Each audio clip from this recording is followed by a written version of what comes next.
Oh no, I've got the open queued up. Oh, sweet. Dimension beyond that which is known to man. A multiverse as vast as eternity, as timeless as the Infinity Gems. It is the middle ground between the big two and the indie publishers, between sci-fi and mysticism, and it lies between the pages of the reader's imagination.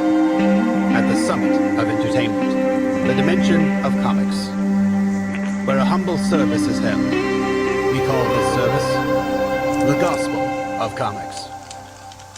Well, hello everyone and welcome back to the Gospel of Comics. I am your host, the Church of Failure, and with me as always are my trusty co-hosts, Larry Bernard and RuneKnight. We are also joined in the virtual studio today by a very special guest, Mr. Grimm of Tabletopless, I believe is the claim to fame. Of course. One claim to fame. The very humble Echo. Mr. Grimm. Yeah. So let's remove that here. Where's the echo coming from? I don't think. I think it was on Rune's end. Okay. So anyway, today we have about as much show prep as we usually do, but we do have some topics we want to discuss. If you'd like to introduce yourself, although most of the people in the audience probably know who you are because they're excited about you being here, not about us. Well, you never know how many people will watch on Rewrite. I'm Grim. Hi. I've been a professional tabletop game writer since the late 90s. I've worked for Wizards of the Coast, Steve Jackson Games, Mongoose Publishing, Cubicle 7 Entertainment, and various others. Yeah, I've also written a bit of fiction, written a little bit for comics, but not anything worth noting, and a bit for computer games. These days, I guess I'm most famous for running D&D for a bunch of topless girls and arguing with idiots on Twitter or YouTube. I mean, I'm pretty sure, isn't that the pinnacle of any GM, like, life? Like, who do I want at my table? A bunch of dudes who probably haven't showered in the last couple of days, or, 4 or 5 topless women. Grim Jim absolutely politely declined me when I was like, "Can I come join your game? Can I come join your game?" It's not up to me. I'm sorry. I make money at this. Yeah. I was like, okay. Yeah. I'm not the Nobody boss. wants to see that, Joe. Nobody wants to see that, Joe. You don't know. I do. I'm disabled. Don't you know that, like, fetish porn for disabled people is Oh, God, really no, high we're not profit? going there this early. We're not starting out with let's try and keep it on the rails for at least 15 minutes, ladies and gentlemen. What's the Venn diagram for disabled and furry porn, though? Yeah. Never mind. God. No, Never don't mind. ask. Fuck the rails. That's interesting. I don't want to know. Hello, Miss Rena. Welcome to an early podcast. So, I guess I should probably retweet the announcement. That would be good show hosting. That might help. My be a good DMs idea. are just exploding right now, and my Oh, wow. my notifications are insane because of the ongoing drama with not Ethan Van Sciver, but the other Ethan that I know. Ethan? The Ethan Ralph, because it's not every day that somebody gets into a fight with a pink anime rabbit on YouTube. All hail Pippa, chat. All hail Pippa. It is, Man, did I call it on him or what? Wait, you had opinions on Ethan Ralph? Yeah, so going right the way back to going right the way back to Gamergate, when he started inserting himself, it was obvious that he was just a drama whore who was riding it for money and fame back then, and yeah, I called it. I mean, that's one thing. I mean, that's kind of like the lowest of his crimes at this point. Have you seen what's going on with him right now? He's threatening to show up at people's houses and try and hurt them because they don't want to be on his show anymore, and they're talking about all the stupid shit he's done. Wait, Church, serious question. This is the man who just released very public photos of him in the hospital having had his shit kicked in? Yes, From- yes, He's he went saying to Portugal. and he's saying gone he's to going to show up at Portugal other people's houses to inflict harm on them. He went again. to Portugal to spite Andy Worski because Like- Andy Worski is Portuguese. So he went to Portugal, even though he went to the wrong part of Portugal. He was robbed for his man purse and had the shit kicked out of him. He kind of looked like a battered wife in the hospital. Had to have his And he- orbital bones rebuilt. Which is a And major surgery. he still won, Grim. He still won. Look, Okay. I know. We're all felted, Grim. I know an indie comic artist from Portugal who got stabbed in the foot by his wife. Okay, you don't mess around in Portugal. It's a bad idea. They're crazy there. Of course, I love everyone from Portugal. You're all great, but you're crazy. They're all great. Please don't hurt me.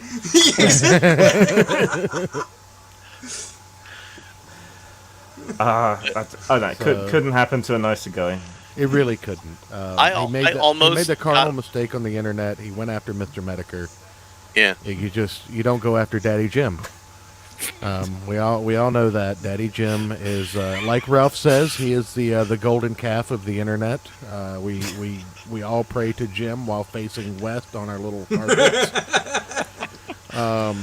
So absolutely. But anyway, back on track. I wasn't even going to bring that up because I assumed you had no idea who this was, and I'm just like, of course he knows who Ethan Ralph is. Fuck me. No, what I find hilarious, if we're going to mention the gate, is how people are trying to repopularize it again, to like double back to that subject, when it's clear that after the passing of Yahtzee, no, not Yahtzee, Total Biscuit. Total Biscuit, that all the energy went right out of it. It's like, I'm sorry to say, Gamergate and any potential it had, either as shitlording or as actual consumer advocacy, is just gone. It's done. Stop bringing it up. This is silly. Well, a lot of people bring up Gamergate in the context. This is a great transition, by the way. Watch how masterfully I do this. Gamergate excellent. often comes up in the discussion of Comicsgate, not only because of the name, but because of the supposed original message of Comicsgate is your gatekeeping ideas and forcing propaganda in the comics industry, blah blah blah blah blah. And while that is true, that is not what Comicsgate has become for some of the top earners in Comicsgate. Much like Gamergate, the top earners in these movements, they tend to take on a very almost a very socialist agenda of, I'm going to take all the money and live a life in luxury while I pretend to have these beliefs, but am just kind of fucking over this movement $1 at a time. Yeah. I mean, I didn't jump on Comicsgate because right at the start, it did feel a lot more politically charged than Gamergate was. It was in the era of Trump, so I mean, I think everything was a lot more politically charged than it would have been in any other circumstance. Yeah, And but what I see now with people raising money for comics, that just seems to be all it's really about, is raising money to do comics. Support me because I'm banned in the industry, even though I've never attempted to get into it. As I Nolly believe says, I will get knocked out of the industry because of my beliefs, but yet I've never attempted to get into it, and I really probably don't have the skill to be there. as Nolly says in the chat, there are too many gates for him to keep track of. Yeah. Or And he and to she, be- they, it. To make this very clear, I'm not shitting on any independent creators or fans of Comicsgate or anything like that. There are just certain creators in that particular movement who use that label inappropriately, I think. And I think that the idea of calling it Comicsgate was kind of fucking stupid from the get-go. Yeah, probably. Like, I understand why it happened, and even I have been guilty of embracing it as an idea, but upon seeing this train wreck that is Ethan Ralph, I'm really scared for what's to come for the top content producer of Comicsgate in about 5 years. I mean, here's the question though. Ethan Ralph inserted himself into the whole Chris Chan scenario, so What would be the equivalent for the late stage of Comicsgate to insert itself into? Whatever Mags Visaggio is doing in 5 years. Oof. What I was going to say is, what I'm interested about is I had mentioned while we were preparing that Bric-a-Brac failed to fund, and that's very sad to me. But, hey, it's money back in my pocket. The thing is I'm curious how many neophyte creators coming into it now, trying to jump on the Indiegogo bandwagon or the Kickstarter bandwagon or indeed any crowdfund bandwagon, are actually making it, whereas people like EVS and other prominents are sort of eating up the market share. Hold on, we have a special guest. I don't know who. Okay. I don't think this is the real anime rabbit. The beard kind of. So I heard you guys were talking about Ralph and I figured anime. We need a bodyguard. Yeah, well, that works. So, I figured I'd pop in, let you guys see this. I don't know how to work the camera on a phone with this. But can you guys see it? You look great. You look great, sexy. So Ayrton, I have to ask, how long have you been preparing your first fursuit? At least a year. Yeah, about 2 minutes. Anyway, I just want you to know that you're brave and you're powerful to come out publicly in this fashion to tell everyone that you are a secret furry rabbit. We've actually moved past the Ethan Ralph discussion for the moment. We might get back on that because who knows? In the next 5 minutes, he might fuck up again, and I might get a lot of notifications for it. Yeah, I mean, but he might hear about this podcast and show up to demand a space. Oh God, that would be awesome! I'll send him the link. But oh God, shit. One of my ears fell off. Okay, I gotta go. So, anyway, the reason I bring up Comicsgate is it was basically started in a general consensus by Ethan Van Sciver. He owns the working trademark for Comicsgate because he does comics. That's debatable. That's a very complex subject. Ethan has a valid trademark for Comicsgate. Let's. I think he owned what I call the working trademark. He started using it in a work capacity. He doesn't own the legal trademark. His trademark is really enforceable because he does shows that have the word Comicsgate in it. Beyond his YouTube, we're getting into the weeds. Yeah. I don't care about any of that. That's That's legal bullshit. We're not talking to Nick Ricato. We're talking to Grant. So, the thing we were talking about off air that I asked you if you wanted to be a part of, we've got the quartering and EVS and Yellow Flash having some problems. Now, since this has happened, the quartering and Yellow Flash seem to have kissed and made up. But it seems there's some lingering animosity for Ethan Van Sciver in this. And he came out with a take that I really did not expect from the free speech enthusiast, the guy who really wants to change people's minds and reach across the aisle and collect those center positions. So we've got a little taste here of what led to this. So I'll get this pulled up. This was on the Flashcast probably about a week ago, I think. So we'll pull that up. Yeah, I'm not afraid of Jeremy the quartering. I'm afraid of his chat. I'm afraid of his fucking 1.2 followers, million followers,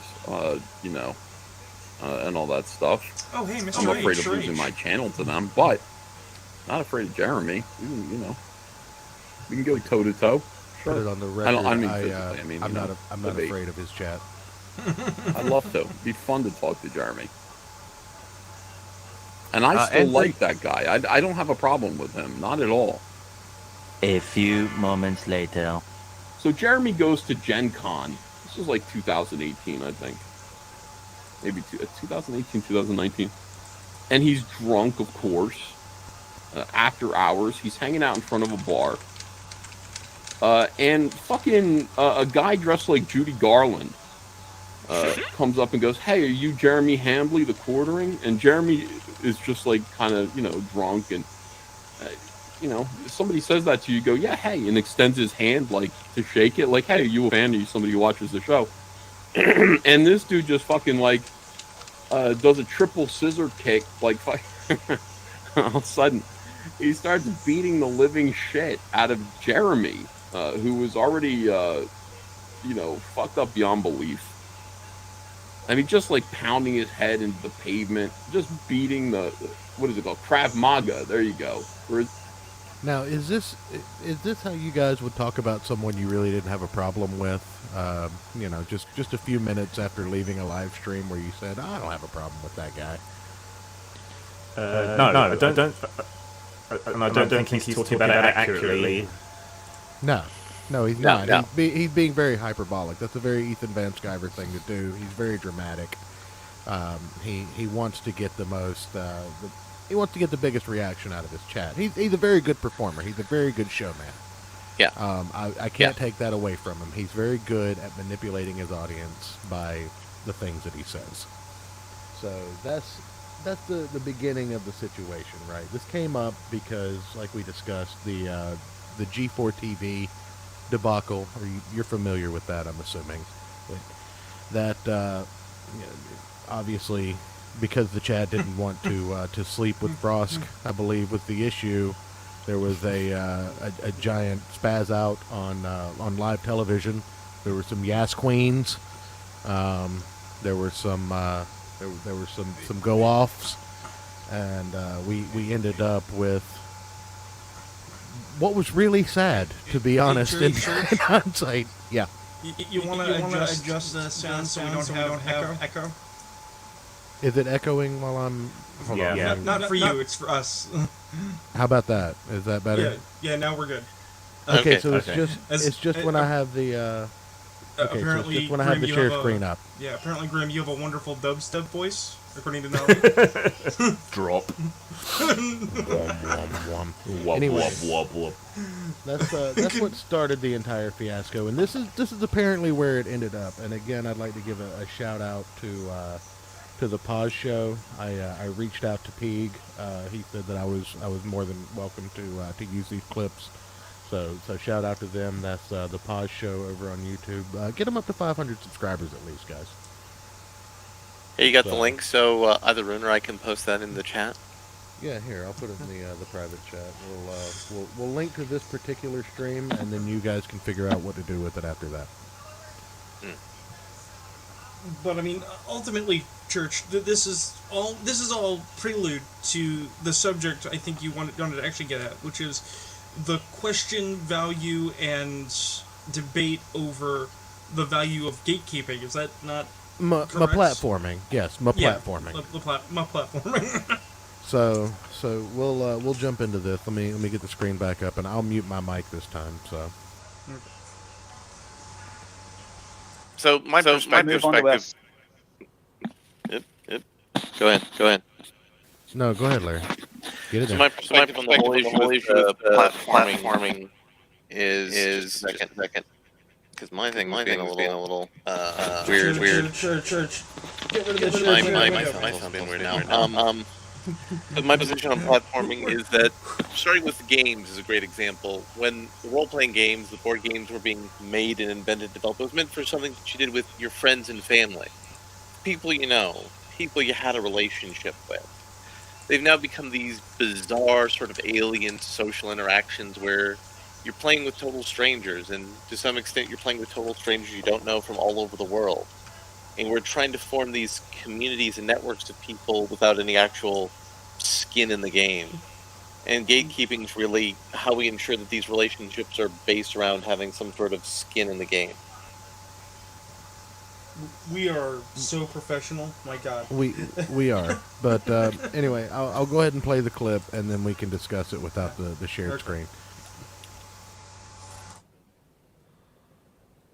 Second topic for this evening, the Frost debate. Smug, you're rigging the polls. You're rigging the polls with these third options. Okay, well, chat always goes for the third option. Normally the third option is kill yourself, Smug, and that's a resounding winner. Yeah. But this is our second topic for this evening. Jeremy from the Quarter.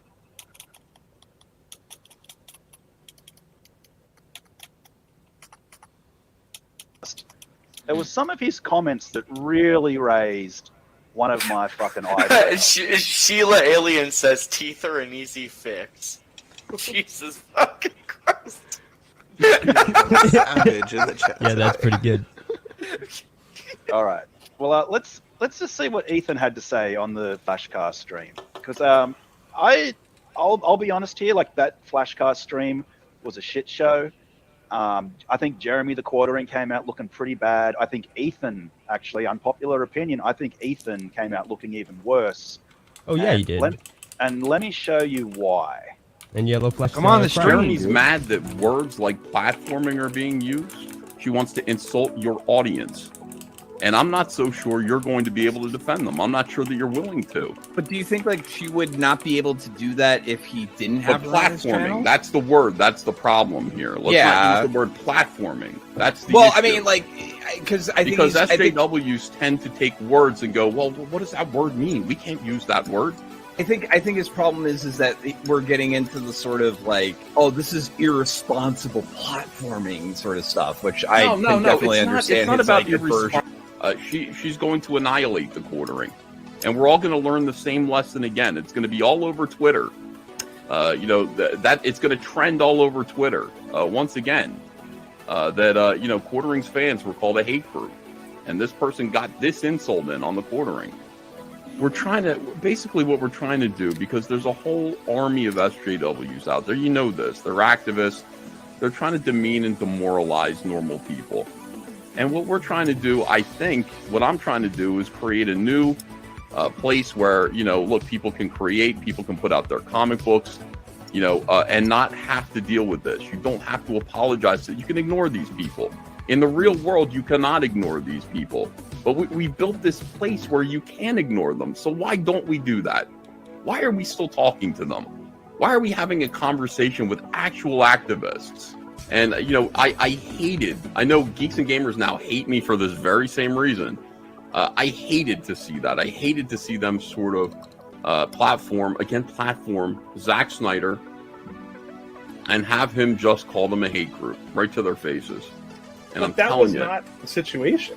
That was not that was a charity thing too. So making a scene during a charity thing is like not you don't win that, And this woman is going to become bigger than ever, and the reason why is No, because she's we not. can't. Well, she already has a thing though. She's being propped How up is by she like a gonna get multi-million-dollar media by talking to venture. Jeremy? Like Quartering she already has 125,000 All right, subscribers Lofty, on Twitter. Lofty. For chat, Yeah, we've we get already all of made these like things. 27 million videos about That's Frost. correct. Okay, so I think the first point has been kind of made very clear. Ethan Van Sciver has a big problem with the idea of Jeremy having an interview or a conversation with this person. And I don't understand why. The reasons he gives, like the memes that came up on screen said, are complete and utter bullshit in my opinion. Who the fuck cares if the Quartering's audience is attacked by some literal spurg? And, if she made good points and she wasn't a literal spurg, then reaching across the aisle was actually a good thing. It actually showed this person wasn't necessarily the monster that whoever was trying to make her out to be. There was one of two ways it could go. So, I really don't know. What are your thoughts on that particular argument, Grim? I think if you're going to be principled, if you're going to have a principle like that you support free speech, free expression, I think you have to be consistent. So if you want people to talk to you, then you have to be willing to talk to other people.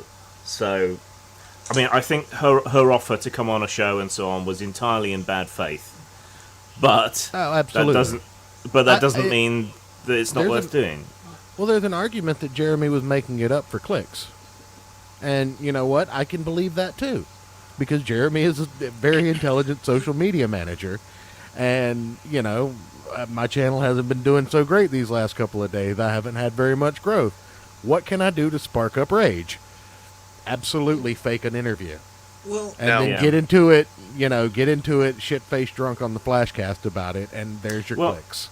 It reminds me of when all the sort of skeptic community, Gamergate people went to VidCon, and Anita made fun of them while they're at VidCon, sitting in the front row. Yeah, no, but not that bit. The woman from MTV, who basically double-crossed Warski and a couple of other people. Yeah. Sorry, so she was going into this saying, yeah, we want to talk to you, but there was no good faith there. So I suspect that Frosk, if she intends to do any of these interviews whatsoever, is looking for the people who seem the weakest and the stupidest and the least able to present their arguments. And right? you don't think it's sympathy she's looking for. You think it's W's. I think it's a cynical sort of promotion ploy. I think it's backfired because the atmosphere around everything has changed. But I think it's a cynical ploy. I think it was intended to help promote the new G4 and so on. But I think it's probably backfired. But the Coulson's likely to be drunk, so he'd probably lose. So the interesting thing is Hollywood's actually been engaging with a lot of people in this YouTube space in a way like they used to engage with the old gossip rags and the gossip columnists back in the golden age of Hollywood. So for G4 getting started up, getting some PR out of Jeremy, even if it was a giant trash fire, it's good for both parties. So I think we need to be very careful if we're people in these spaces, and if we're lucky enough to be engaging with these people, to be open about it. Say, look, they're using me, I'm using them. Let's have a conversation about who cares about G4. G4 wasn't a relevant brand back when it was good, and it may never have been good. Well, my thought process is we've all heard variations on the argument, never stop your enemy when they're making a mistake, right? And while I am not a fan of language that others and makes this idea that, the woke sphere is the enemy, because we need to reunify with people, not create further divisions. That's a bad idea. Taxes are the only enemy. Yeah, really. But at the same time, it's like, if we assume you're correct, Grim, that Frosk was a dishonest actor, it's like, I wouldn't be in the group saying, hey, we should deplatform, don't listen, don't talk. It's like, no, let her come on. Let her say something stupid. Let her continue to dig the hole and prove why we don't buy this bullshit. Well, yeah, I mean, the other thing is that usually the people on, broadly, for sake of argument, we'll say, that side, they are not interested in engaging, and they try and stop people from engaging with you. So even if it is a bad faith offer, it still allows for cross communication between these two segregated bubbles, right? And that has the potential to be positive by mixing those two groups together. So that group gets exposed to what the other side is saying, and vice versa. And people tend to be more reasonable when they're talking on video and voice. Not always, but tend to be. Well, that's why I believe that the media outlets... We'll actually get there in this clip, believe it or not. It's why I believe that the media outlets that have been chosen, that have become ostensible battlegrounds, are the ones that have become battlegrounds, because for many decades they existed as the marketplace where oppositional ideas could be communicated between groups. Comics are for everyone. Music is for everyone. Video games are for everyone. And tabletop role-playing games are entirely an environment for people to explore opposition. To be fair, though, that statement doesn't mean that any and everyone should be able to get into that industry and dictate the goings-on of it. We had that discussion last week on a smaller scale about, this is why we have editors, this is why we have, boards of directors, this is why we have fan bases that make, critiques. And it doesn't mean that every product within that catch-all is for everyone. Like, one comic can be for one set of people, another comic can be for another set of people. You're right. I mean, I'm probably one of 15 people that enjoy Skate Man, but what I was referring to as a for instance, and I was just having a lengthy argument about this in a certain channel with some certain people who are in the chat. Hi, chat. Is as a for instance, I like Dark Sun, and Dark Sun has some things that are deemed socially unacceptable now, mostly slavery. But the thing is like, if there's a market for a game experience like Dark Sun, then yeah, it should be made. There's no reason it shouldn't be. And I don't like the idea of people who are unelected and don't talk to me and I don't have a say in what they choose, deciding, well, we're just going to remove this option from the marketplace of ideas because it bothers us, and we're going to instead provide you with a series of other selections, none of which actually fill the niche you're looking for, but they're what you get, you clod. That's not okay with me. Yeah, ironically, it's remarkably undiverse in the only form of diversity that really matters, which is, ideas and expression. So instead of saying, okay, well, this product might not be for you, but it is for these other people who are into a darker, grittier, nastier setting where there are real evils that you can face, no, they have to homogenize everything and make it the same. Right. Speaking of products that might not be for you, but they're for everyone else, what is this Hentacle that I've heard about? Hentacle was a card game that I made on a dare. Okay. I like card games. Yeah, and so you have a series of anime girls, and you're all tentacle monsters, and you're competing to basically bid up the cards, which get increasingly more and more filthy as they bid up until you win, and then you by taking them out on a nice flip the card over, and you win the trick, right? Yeah, you take them out on a nice date, and you drop them off at their parents' house before curfew. Exactly. I understand. So text wise, it is a pornographic card game of hentai and tentacles. Subtext, I was also kind of making fun of stereotypes about the Japanese and commenting on how tentacle porn originally arose because of censorship. But actually, they have old Japanese art from the woodcut days of that nature as well. Yeah. Well, because even before the inclusion of American Puritanism, the Japanese culture had pretty stringent opinions about the depiction of the male genitalia, and tentacles were an acceptable stand-in. Yeah, exactly. I had to change my avatar to better match the discussion. The thing that bothers me is, you mentioned you work for Steve Jackson Games, and I'm a big fan of the Che Geek series. I've got Che Geek and Che Goth and everything. My mom loves them.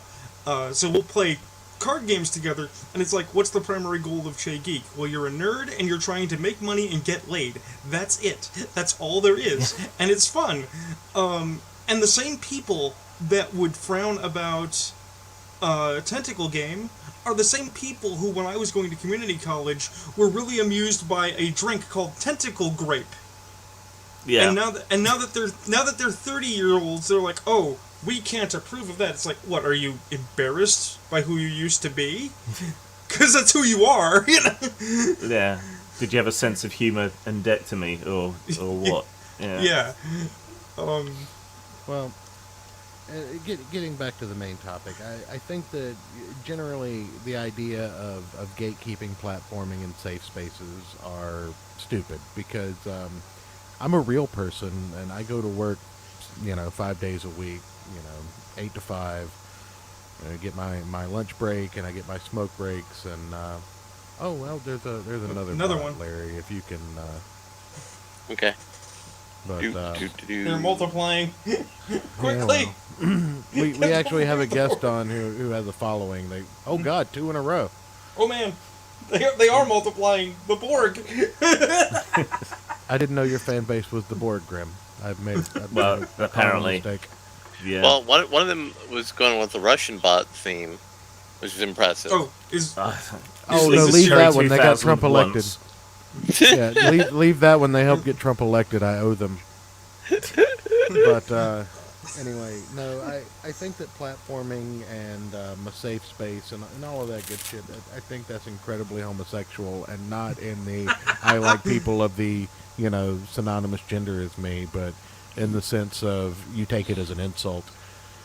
I don't like the idea that, oh, well, you can't talk to so-and-so because you're with us. Fuck you. Yeah, that's cult behavior. And the irony is that kind of behavior is coming from the people who are accusing others of gatekeeping. Right. Yeah. That's what really stuck out to me and made me really want to discuss this, because there is a large cult following behind this man. He has... How many Indiegogo campaigns does he have right now, guys? Like, it's upwards of 7 to 10. Something like Indiegogo campaigns of his own, not of other people's projects that he's just fulfilling, but of his own projects that he has yet to fulfill that are late. He has between 5 and 7 projects out there that are just yet to be delivered because, fuck you and your money. Well, my interpretation, and I'm interested in Grim's opinions on this after his commentaries on things like the potato and some other things he said before, because I follow things, as I've said before, I've never really bought into the idea of gamers, comic nerds, nerds in general, weirdos, being outsiders. Because it's always the mainstream somebody's in the high school environment being like, you're an outsider. I mean, it was a thing in the 80s. You had the one group of nerds that would hang out and whisper in the library while they played their tabletop. Right, but you always hear people... But those were, the Sweet 16 movies where you just had the distinguished cultures. I'm just saying, in language, you always hear people saying, oh, well, I was an outsider and I was a weirdo. It's like, no, you weren't. I don't think we were ever outsiders. I think that this outside space, by the late liminal... 90s, early 2000s, even being the goth kid, I mean, that was being part of a clique. Everything just kind of devolved into cliques. A gang mentality always forms within humans. But my argument is the idea that those people who were, quote, native to the outside, to the external liminal space, right? They're native. For them, this is the inside. We've always been here. We like it here. This is our place where we explore dangerous things and have interesting ideas, and we don't need your permission. And my problem with safe space has always been the idea that people are basically trying to bring the light of civilization to your wilderness and tell you how to live on your land. And it's like, no, this is my space. Fuck off. Well, the idea of a safe space didn't used to be that it was a coddled, cushioned atmosphere where nothing bad could ever happen. It was that it was a safe space in which you could explore dangerous ideas and thoughts, and you could express yourself without judgment. That was the original idea of a safe space. Right. And that seems to have completely, 180'd. Well, what's happened, it's not that it's 180'd, it's that the atmosphere now is that it's unsafe to explore ideas that are frowned upon. Reading the banned book, exploring the taboo toxic concept, actually standing up for someone who might not be as oppressed as someone else. Yeah, or standing up for something on principle for a person Larry, that you disagree with. Yeah, I'm okay. Larry's dying. But here's one. Sorry, add a little respiratory there. Because I saw this on the Bird Space this morning, and it is one of those things that I absolutely loathe. Very interesting segue relative to this subject. So, first and foremost, Monty Cook has permission slips, where you sign a permission slip before you game so everyone feels safe, right? And I hate that. But I also... yeah, nicely. I also want to know, what do you think about... Because I fucking loathe it. I will go on a tangent. I hate the X card. I hate the idea I already filled out the character sheet. I obviously want to play. Right. Right. I literally responded. I responded to a blank set. I said, I don't need Monty Cook's permission to play games. Right. So, what these are these forms of things that you find triggering or upsetting and that you don't want in the game, and it's a fairly big form that you have to fill out for anyone who doesn't know what it is. Because this idea is now that all games have to be absolutely safe for everybody. at all times and can't contain anything that might ever upset someone slightly. Even though it's all fictional and you can't actually be hurt unless you tread on a four-sided dice. That's really the only way you can get hurt at the gaming table. The micro machines of tabletop gaming. The Lego bricks of tabletop gaming. So, I don't understand who these things are for, right? Most of the time, when you're playing a tabletop role-playing game, you're playing with friends. People you've played with for a while, right? You know if Dave is horribly freaked out by spiders, and that's why you put them in the adventure, to freak Dave out, right? To get a real human reaction from him. Or you know that you should maybe be delicate about romance this week because, you know, Emily's just broken up with her boyfriend or something. You know each other. You don't need these forms, right? Okay, so it's not for that. So what is it for? Is it for Maybe conventions Maybe it's and for a store pickup games? game. Yeah, but those are typically slots, sometimes that you've paid for at a convention, right? You got maybe 4 hours of play. Do you really want everyone to sit there and fill out a form? I paid to fill out this form for 2.5 hours. God damn it, I'm gonna do it. Exactly, right? So it can't be for that because you don't have time to dick around in a con slot. You get a pre-generated character, you sit down, and you play. Are you predicting the future where you have to fill out this entire long, like, fucking plethora of a Scantron test in order to participate in pickup games and yeah, fucking... well, God. That's already the case. Conventions are already enforcing that you have to use the X cards or the forms or whatever. And I know, certainly, when I sit down with a bunch of people I've never met before, the first thing that crosses my mind is telling them everything that will trigger and upset me. That certainly seems like a brilliant thing to hand over to strangers. During this entire conversation, the only thing that has popped into my mind is the meme of I consent, and then the cuck in the corner, I don't! I mean, look, I used to be involved in the BDSM scene. I come out of that. And, yeah, I run a game with literal porn stars. So consent is important in these instances. So I can kind of see where they're coming from, but you're not actually sticking your dick in anybody at the gaming table unless things go really well. Also, right? I mean, none of these are new discussions. Yeah. Like back in the 70s and 80s, if you look at the old Dragon magazines, these questions were asked, and the developers back then said, have you tried talking with them? Have you tried saying to the DM or your fellow player, hey, you know, I don't like this, or this thing you did made me feel uncomfortable. Is there a different way we can handle this? Yeah, just communicate. Well, what's more is that we don't get run out of games for those sexy, offensive things that they think we're getting run out of. I just got kicked out of a game of Mage the Awakening for having a sheet that was mechanically efficient and being good at my job. That was my problem. Because the STs didn't understand my mechanics and were intimidated by the fact my character was scary. Oh no. Yeah. Right? And I mean, hey, everyone's got horror stories, right? But those are rare. It's just that we remember them and they have a big impact because humans are psychologically biased that way, right? So, you know, everyone's got the story of, I don't know, the guy who masturbates at the table, or the guy who stinks of pork, or even though he's a vegan. Whatever. Everyone's got those horror stories, but that's hardly anybody. It's just they have a relatively big impact on everything.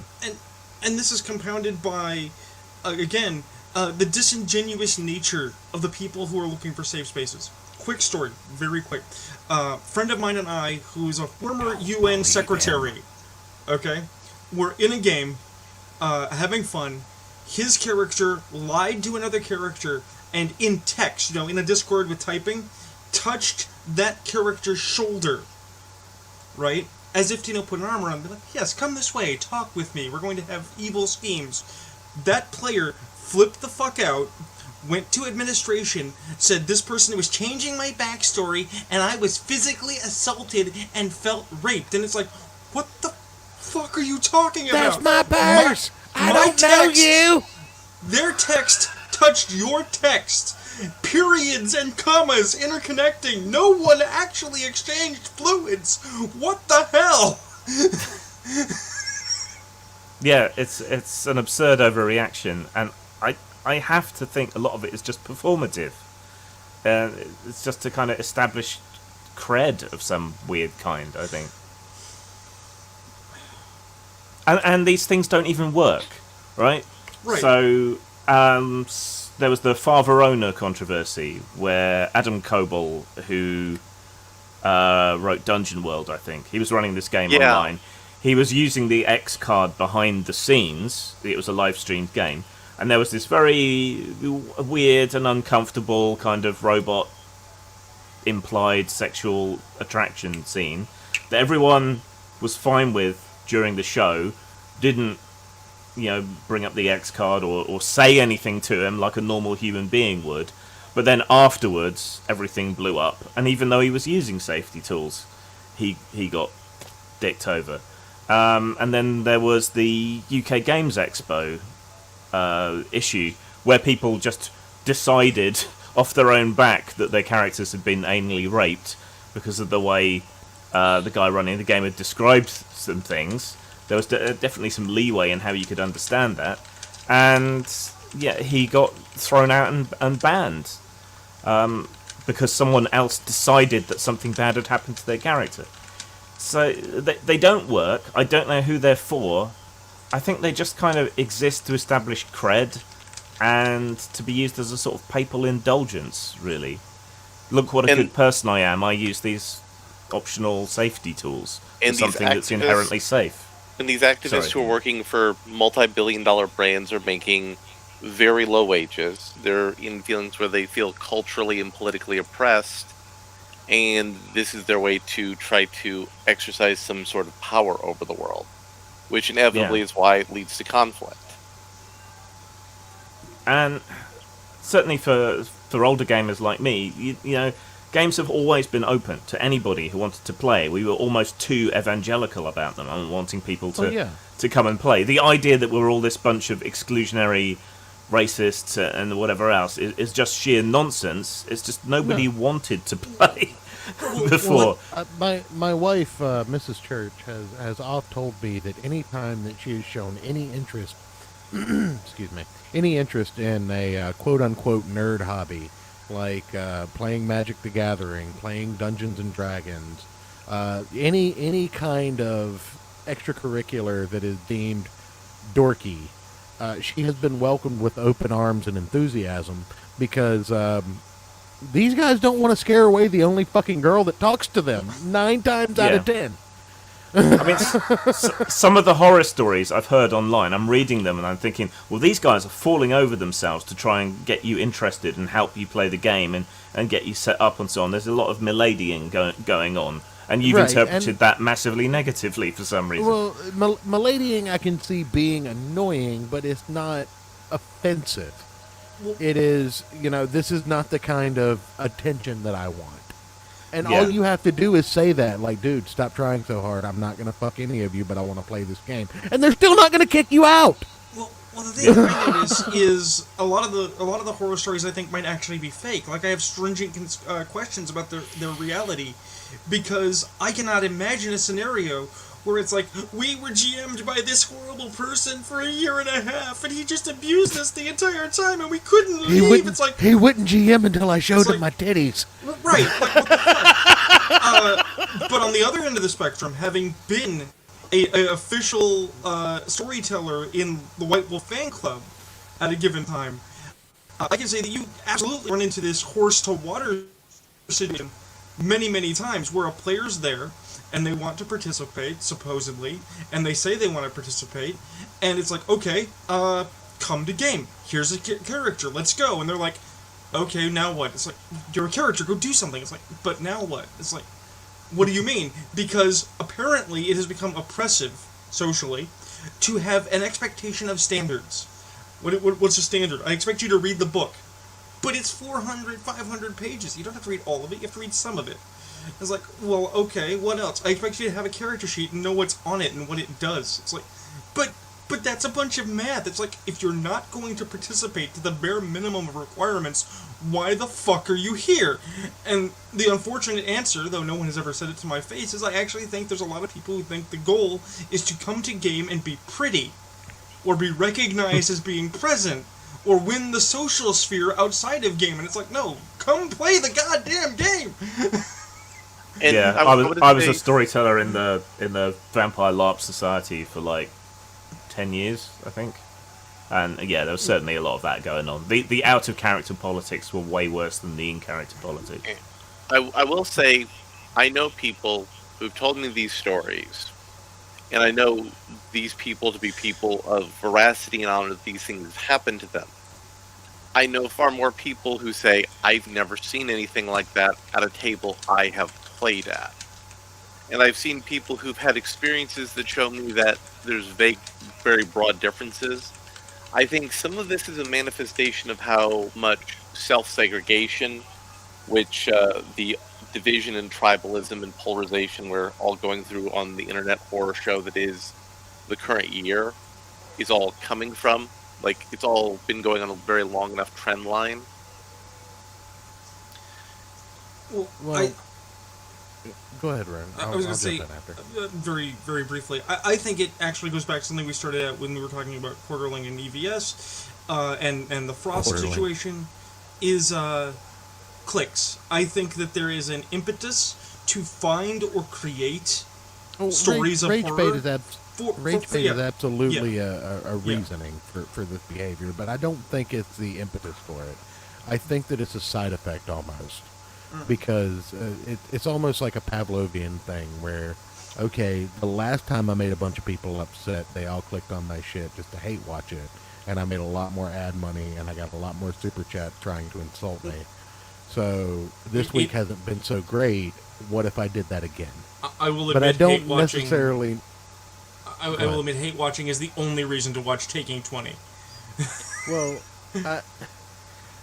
the thing is, like, I don't necessarily think that that's true. Like, I've never given money to someone I disliked. I've never, like, sat and hate watched a stream. Now, I have sat and hate watched someone else stream sniping something that I was watching. But the idea of watching something religiously just to clip out, it's not for me. If that's what you want to do, by all means, I appreciate it nonetheless. But I don't think the rage clicks are anything more than an after effect of someone just realizing that trolls will watch their shit just to try and own them. To speak on Ethan Ralph again, he is planning on signing a $30,000 a year. Graham, can you imagine how much money that is? That's almost as much as if you're working at McDonald's full time. Contract for Odyssey streaming. You remember when Ninja signed $1 million exclusivity contract? Ralph has made the big leagues with his $30K a year, and he's going if you're sitting on your ass and you're not commuting, that's not so bad. Shout out to Dillard being a shitlord. Hail Dillard. Oh, Hail Dillard. What's this? Impetus. Impetus, yeah. He doesn't. That's another word, impetus. Emphasis. Fuck you. God damn it. Look, our friend Church has some very excellent diction. I do. He does. You know, being he shuns all the dick. It's I impressive. Do. I do. That's why I have 3 children and no. Never mind. I'm not going to finish that. Church's diction is impressive and vast, and is at least 37% it's girthy. It's not bad, but it's girthy. It's why he has to stand behind all the other skyscrapers so you can't see it. That's right. Anyway, no, to get back on topic, because we've gotten way off the mark, but no, just to put a lid on it, and before we jump into UK comics, because this is another one of those expert level transitions. Again, take note. We're gonna talk about CG UK and UK comics next, which is a field that there's a CG UK. Yeah, there is. They're all a bunch of chill dudes, like Kami Mark. If Ayrton was here, he would talk about how great Mary Boys was. But they also did a Chaplin comic book recently. They got sure that they did, and that did decent. I mean, yeah, cool. Maybe I maybe I missed that one on purpose. But With I'm not going to go there. With all these acronyms, I kind of want to see an ad campaign. Chaplin's not an acronym. Chaplin is a person. No, it's talking about Charlie Chaplin. No, it's talking about CG UK. I'm like, I kind of want to see an ad campaign now that's like, maybe she's more with it, maybe it's CG UK. But anyway, I am not well versed on the United Kingdom's comics. I've read some of 20,000 AD. I have read some heavy metal, which I don't think was British in origin, was it? French. Okay. And then I have read some of Marvel UK, which is basically what Marvel was doing in the US with a British paint job. Well, I mean, Death's Head was kind of complicated as a character. Look, which one? Because there are 3 generations of Death Heads now. I mean, they're really all the same character, if we want to... No, some of them are Legion. So there's Death's Head, there was Minion who absorbed Death's Head, and then Death's Head overwrote him. Yeah. And that's as far as I've kept up. And then there was a third one. I never read the third one, though. Death Head 3 was a Sentry bot that was mass-produced. If I'm not mistaken. I believe he was used as an army, for a particular character. I'm not sure if it was in Secret Wars 2015 or if it was in something else, but I think it was in Secret Wars 2015, actually. Okay. I actually, in the Marvel UK sphere, read Wild Thing, a lesser-known cyberpunk Captain that Britain is pretty was solid. my introduction. And I was just like, it's just Captain Marvel with a British flag on it. This is great. With Captain Britain. That was actually really interesting, because I think Alan Moore had his hooks in Captain Britain for a while. Didn't they eventually make him a mutant? No, Brian was always a mutant. Oh, okay.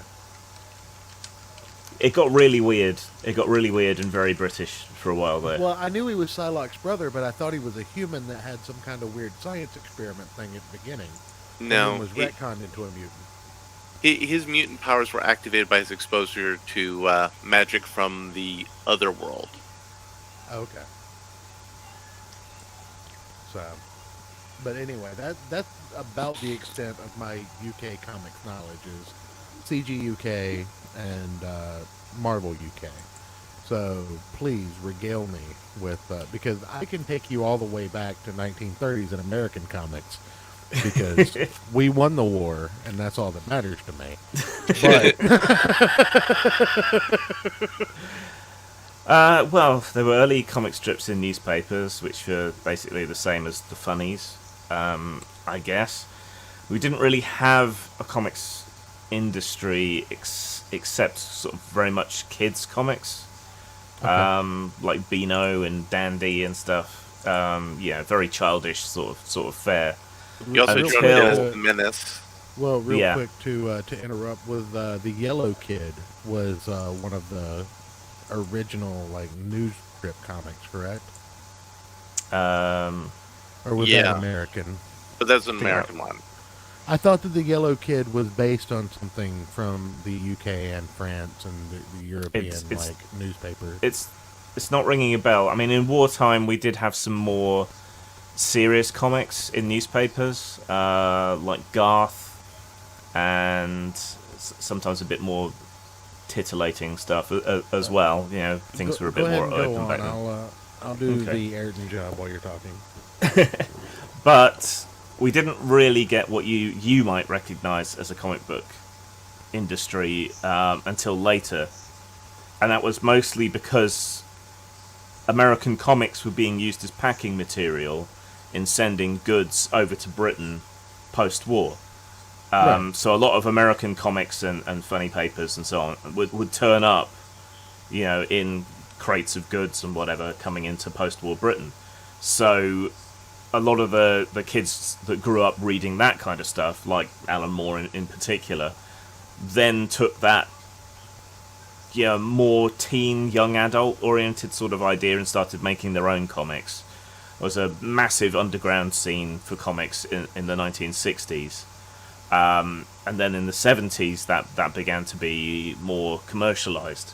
But it's always been really kind of difficult and a lot of abortive efforts to try and get comics off the ground in the UK. We had American imports that were reprinted here in black and white. So I think they had I've got a few of those in my collection. Yeah, like they had Hulk and Iron Man. I think I've got a couple of copies from the 70s with Iron Man on roller skates and shit. Yeah, a lot of Spider-Man reprints and so on. There's Miracle Man, which was the old. I think he started off as a branch off of the old Fawcett Captain Marvel comic. Yeah, but that's a completely different topic, and we talked about Miracle Man in the DMs, and Miracle Man's not a topic. It's not something I know particularly. No.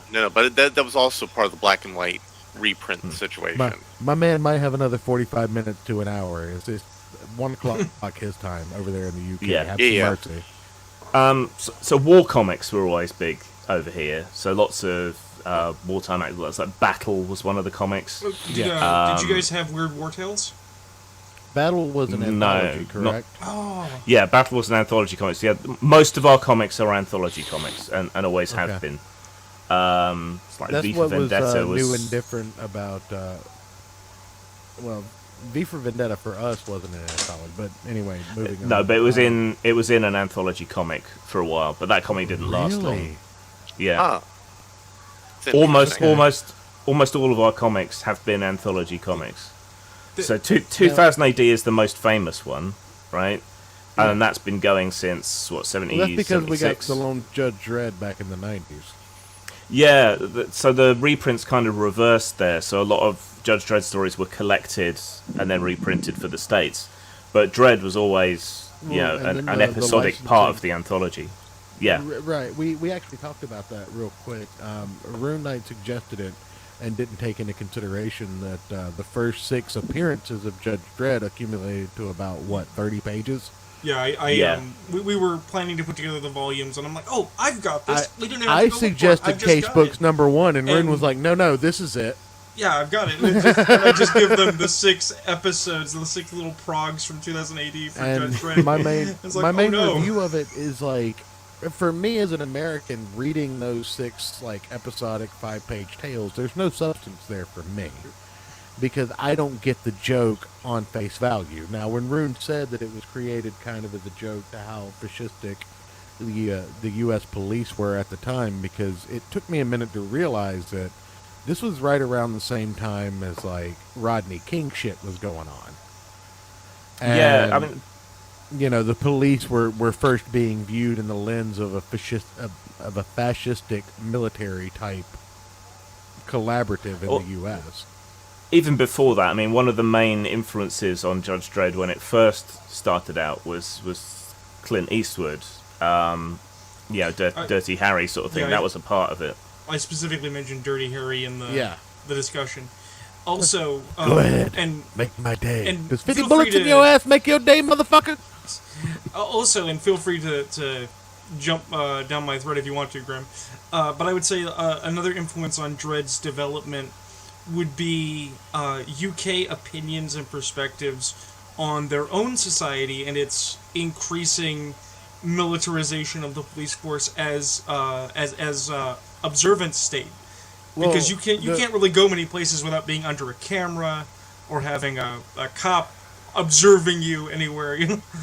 Well, before you react to that real quick, I will object to that and say in those 5 pages, it doesn't really sell that to me as a reader in this era. It didn't age well enough to convey that to me, because there's just so much worse shit that has happened. I would say that it has to do with the idea that these truly horrible things are going on, like the idea of a police prison that is just a being stuck in the middle of a highway, that people are also entirely accepting of. You just put your head down and soldier on, because that's what you do. You don't question whether or not this is a horrible idea, because it's just what is, and that's a very, very English thing relative to government overreach in a Thatcherian era.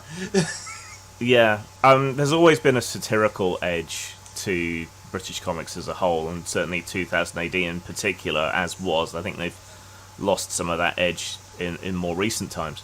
So if we think back to when this was, we had the Troubles in Northern Ireland. We'd just come out of a really bad period in the 70s in the UK with mass unemployment, mass strikes, all of this kind of thing. And then Thatcher came in and just made everything worse. And at the same time, we're looking over at the States, and this was an era of lots of serial killers and a lot of police brutality over there, and a lot of police brutality with us as well. The Special Patrol Group was going around tooling people up with crowbars and stuff, sort of extrajudicially. The SAS was slotting Northern Irish terrorists left and right without any proper process on nationality, without any process, right? Without any proper process or anything. Yeah, it was a dark time, and so British comics have also always had this kind of punk edge to them. But at the same time, I mean, 2000 AD is the only success story you can really point to out of UK comics. It's the only thing that's kept going. There's been all kinds of other comics that have come in and out. They run for a short period and then vanished, right? So before 2000 AD, there was Action, which I refuse to believe that Action Comics is American. Sir. Don't act like me. Superman happened in the 30s. You don't get an Action comic, sir. But he's holding it right there. Yeah. Without this, you would never have had 2000 AD. So a lot of the big names who made 2000 AD what it is, like Pat Mills and so on, they cut their teeth on Action. And this was massively reacted to by the reactionary right wing in our country. So there's a couple of choice quotes on the back. The Sevenpenny Nightmare, says The Sun. Comic strip hooligans, says the Daily Mail. And there was a lot of violence. There was a Jaws rip-off called Hook Jaw. There was a killer polar bear called Shaco. They had a football story in it. I don't know if you've heard of Roy of the Rovers, but that's the more sort of acceptable face of football comics. Well, this one was called Look Out for Lefty, and it was very working class. It was about hooliganism and that sort of thing. So yeah, you got that kind of social commentary and stuff going on, but it was horribly violent. And so it ended up essentially getting banned. So they reassessed the idea and came back with 2000 AD, which was largely the same, but in a science fiction and fantasy sort of context that seemed to get the newspapers off their back. Of course, this is the same sort of period when you started getting a lot of distress over video nasties in the UK in the early 80s and so on. Real quick, would you compare that to basically what we went through with the Comic Code Authority in the 50s and 60s? Yeah, I mean, it's a bit later. Then right, yours was focused primarily on the horror comics.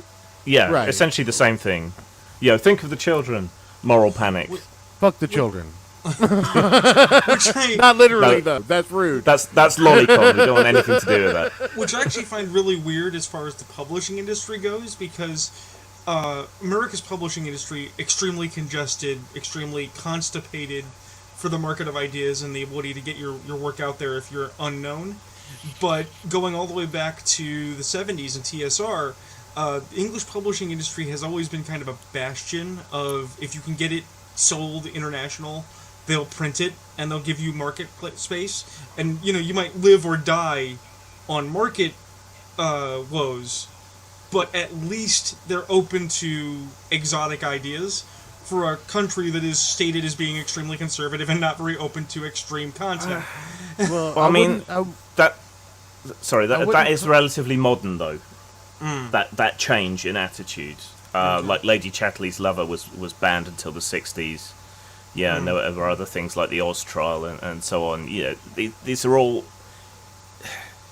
important establishments of free speech, and we don't have a guaranteed right to free speech in this country. No. Right. No. Right? And so it's more by social convention. And I wanted to know if that's what you think one of the deciding factors as to why comics flourished so well here for so long and never really seemed to get off the ground over there. Because it's not like the audience is that different. In fact, the UK went after children far longer than the American comics did after UK comics really got off the ground. I think that's the problem, though. Comics became stigmatized as something only for kids, even if it was, a giant polar bear tearing someone's face off. Comics were still seen as being for children. It's kind of like the problems anime faced when it first came up, right? It's cartoons are for kids. Yeah, it's the same sort of thing. And so because comics were thought of as being for kids, if you stepped off the reservation and made something that wasn't for kids, you were seen as somehow corrupting the youth or whatever. So I think that kind of constricted the market to a large extent, that stigma. And the other problem was there was only really a couple of publishers who were willing to do stuff for comics, and they printed on the leftover paper after newspapers were printed, which didn't take the ink that well, and they don't age very well. Mine are all falling apart, and I've taken as best care of them as I can. Right. So they weren't really collectible, so they weren't really a status thing. If someone was really into comics, they would tend to buy the American imports. It was another issue.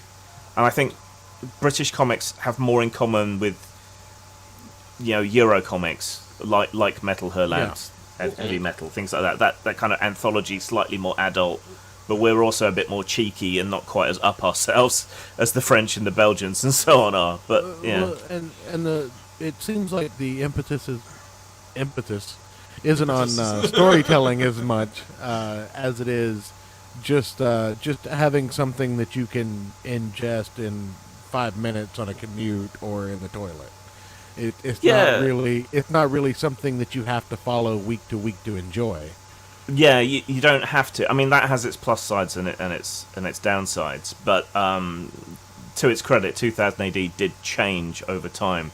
They did their big mega epics after a while, like the Cursed Earth saga was one of their first ones, or which was an ongoing story. The Dark Judges or the Dead Judges or whatever. Yeah. Or the Apocalypse War was another big one.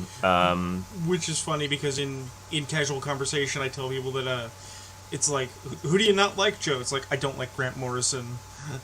I don't like a lot of guys who were in 2080, and it's like, well, why don't you like them? It's like, because once they came over here and started doing American comics, they just shat up everything. They did their least effective work in the most open environment, and then we're like, I am a genius. It's like, all you did was copy Alan Moore, you lying sack of shit. Well, that's probably another aspect to it, was the brain drain of talent, because America stole away Grant Morrison, Alan Moore, Neil Gaiman, all of these people who were doing really interesting, cool stuff over here. And while I think they did have their big achievements over there, like the Invisibles, League of Extraordinary Gentlemen, Watchmen, the Dream Cycle that Neil Gaiman did, I think they were also more hemmed in. Certainly if you spend more than 5 minutes listening to Alan Moore, he'll tell you how terrible DC Comics is without any prompting whatsoever. And even that carried on. Even like Warren Ellis is a sort of later generation kind of, but he got dragged off. The name I keep forgetting. Yeah. Now I want to segue to the point that RuneKnight brought up earlier about the Multiverse of Madness from Wizards of the Coast. Morgan Kaner's guide to the monsters of the multiverse. Not Multiverse of Madness. That's Doc Strange. Yeah. Unless we're saying that Morgan Kanen is Doc Strange for WotC's Marvelverse.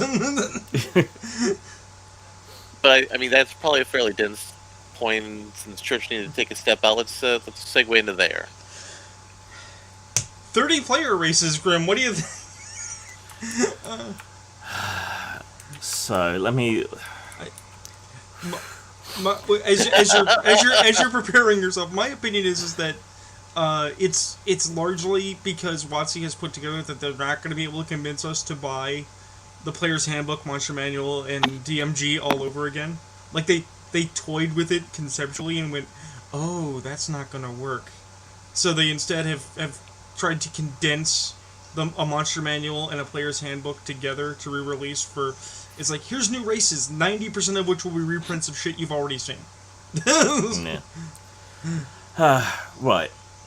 I don't know how many people viewing that up on all this, but Dungeons and Dragons has been dumbed down, made easier, increasingly stripped of anything that anybody could ever possibly even potentially find offensive. And one of the big ways that they're doing that is removing... Well, not removing race from the game. Like, you can still play a dwarf, an elf, a halfling, a gnome, or whatever, and a bunch of other shit now. But those choices are now essentially meaningless, because having differences between fantasy species is somehow racist and bioessentialist. So it's now meaningless, because you can pick and choose whatever bonuses to whatever statistics you want. You don't get any penalties anymore. And you can pick and choose the racial abilities, like dark vision or stone cunning or whatever. You can chop and change those. So if you've removed any possible relevance or effect from having different species and playing a different species, what is the point of bringing out 30 new ones if they're all the same? Well, I have had a conversation a couple of times in the last 2 days about what I think is a creative sophistry. I have a friend that's a game designer, and he tries to explain the math to me, because despite being a huge gamer who loves games, I'm actually bad at math. I have to break down math to very simple things for me to understand. Are we talking about the illustrious Moody? Name him. Yes. Name him. We're talking about Moody. But the thing is that there's this idea that a +0 is equivalent to a minus of some sort when arrayed next to a bonus. So, like, if you have a +1 is equivalent to a -1 if the other stat is a +0, right? Except I don't think that math works out the same, because the math here is not just mechanical. And if you start talking about the beautiful math, it's like, no, the math doesn't need to be beautiful. The math needs to be functional. Role-playing games are a thought space, and in thought space, if you're trying to tell someone that orcs are brutish and cruel, you need to have that manifest. Just saying, well, they don't have negatives, but they don't get benefits, is not the same as saying that they are stupid and monstrous. Yeah, you need to reflect that in the statistics and the way in which you interact with them in the game to maintain that suspension of disbelief, and to back up what you're saying about them as a species, that they are, ugly, brutish, strong, tough sorts of creatures, right? So that should be reflected in their hit points, strength, constitution, or whatever. Well, because my issue has never been... Oh, go ahead. Hold on, Ryan. Now, I thought that the big problem with the D&D stuff going forward was the introduction of, like, battle wheelchairs and ramps and whatnot in dungeons. I thought that was one of the major, like, pushback things that was going on, because the way I explain it to my wife when I describe it is you live in a world where you can go to a healer and literally be revived from fucking death. So you're telling me they can't make your legs work again, but they can fucking revive your soul. Here's the thing, Church, okay? Specifically to this stupid wheelchair thing. Modern D&D players in this pasteurized environment that Grim has outlined believe that magical healing is like nationalized universal health care. Oh, I'm sick. I go to the church and the cleric spends a spell to heal me. Everything is great. It's not that. It has never been that. It's, I'm a worthless peasant. I strive in the field for 12 hours a day. Holy shit, I broke my leg. I go to the church and I beg for aid, and the cleric has to decide, do I aid this peasant, or do I save my spell slot for a nobleman who might walk in with a splinter? And the answer is the peasant doesn't pay my wages. That dumb shit can splint it and wait till the open day when we give free healing to remind these people why they pay us. Okay, right? But that would be a lawful evil or lawful neutral church, whereas... Certainly. A good aligned church, you might lose access... Well, in the old days, you might lose access to your holy powers if you didn't heal someone who needed healing. Absolutely. But with that in mind, when it comes specifically to the wheelchair, I don't know. I've never had a problem with the idea of a character in a wheelchair.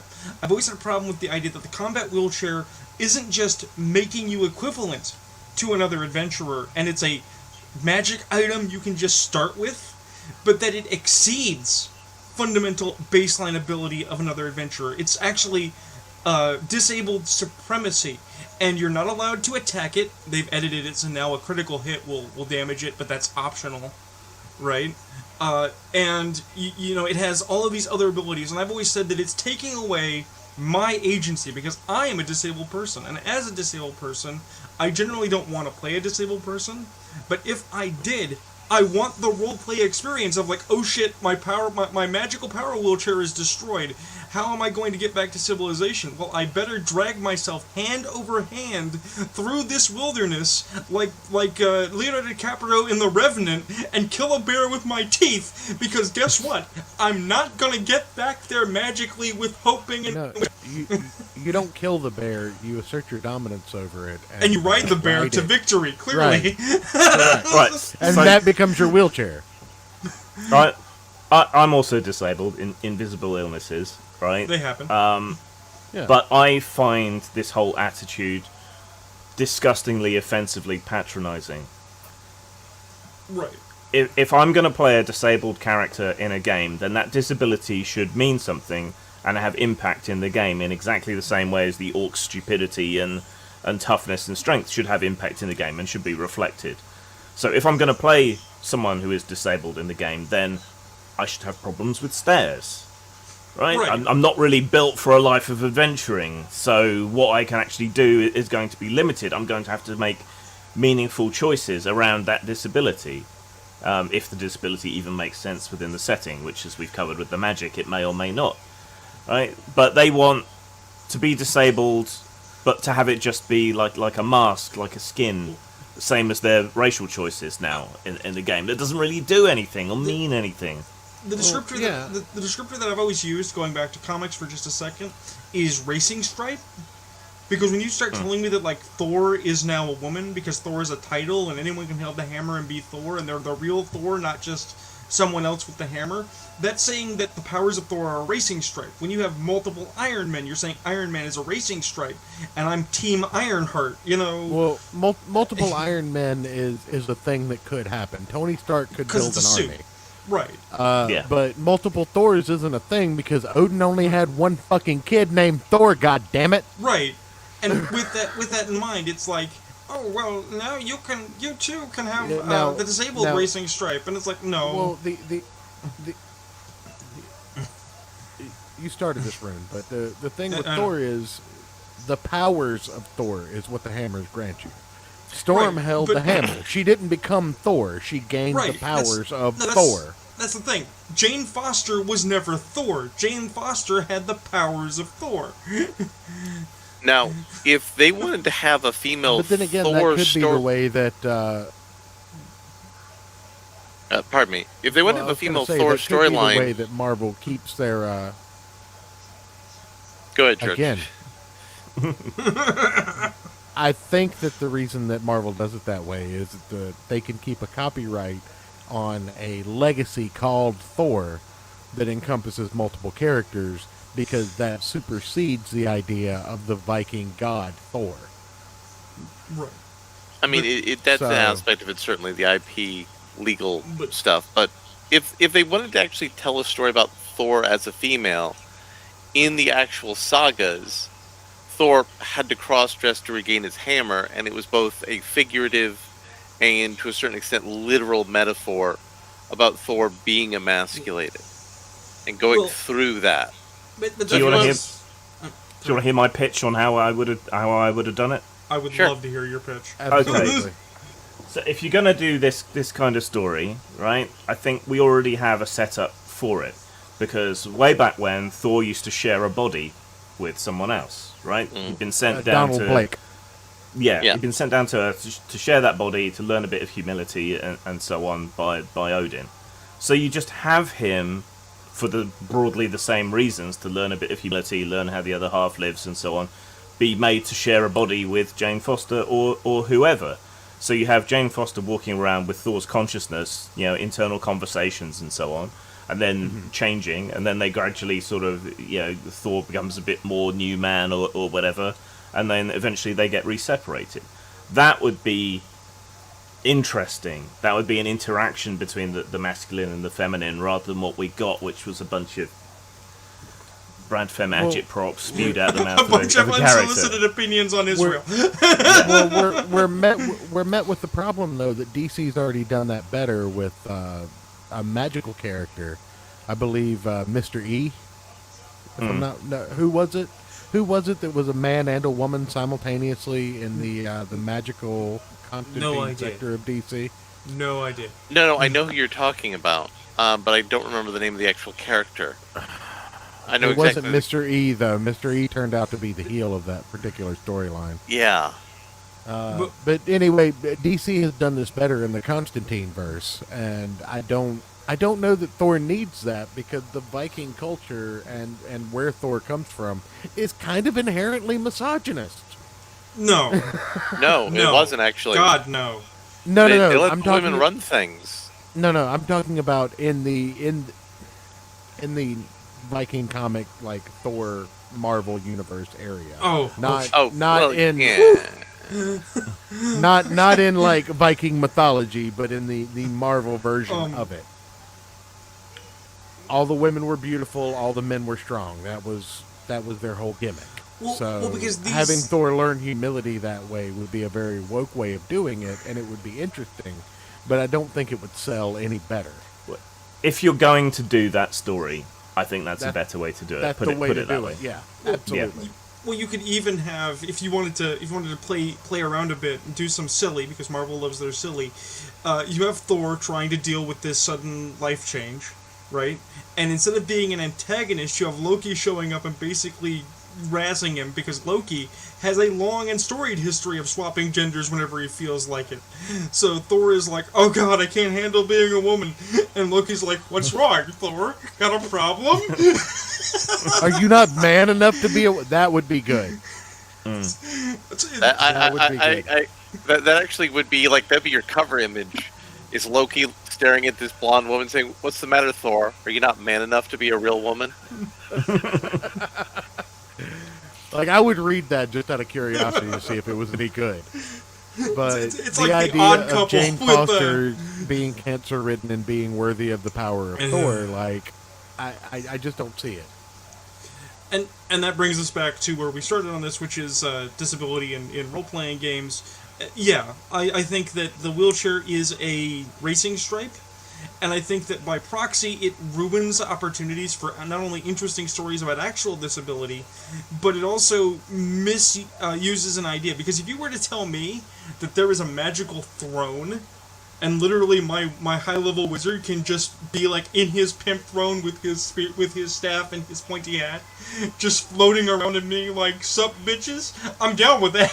That's solid. Look, that's more of a Thanos copter than a magic wheelchair.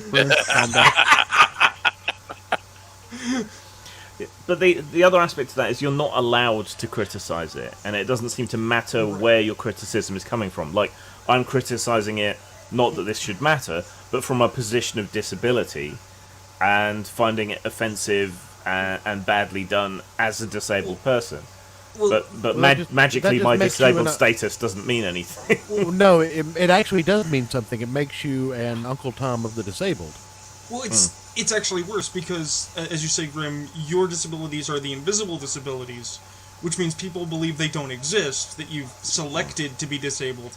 My disability is a physical disability. I'm actually the target demographic for this object, and I'm one of its most vociferous enemies, and people just look at me like, well, God, you're angry. It's like, yes, I'm angry! Here's the problem with it. Here's the problem with it, in my opinion, is these things have been being homebrewed for years. And that is a great thing about Dungeons & Dragons. It lets the player who is DMing and the player group who is playing literally control the elements of the game. I won't sit down with anything that is, of world, unless it's a pre-made character sheet handed to me from a new system. The last time I played a game of Dungeons & Dragons, I was an albino Erd. which is a kobold Sweet. with wings. And my movement could actually include a free jump action, allowing me to fly, essentially, as far as I could walk.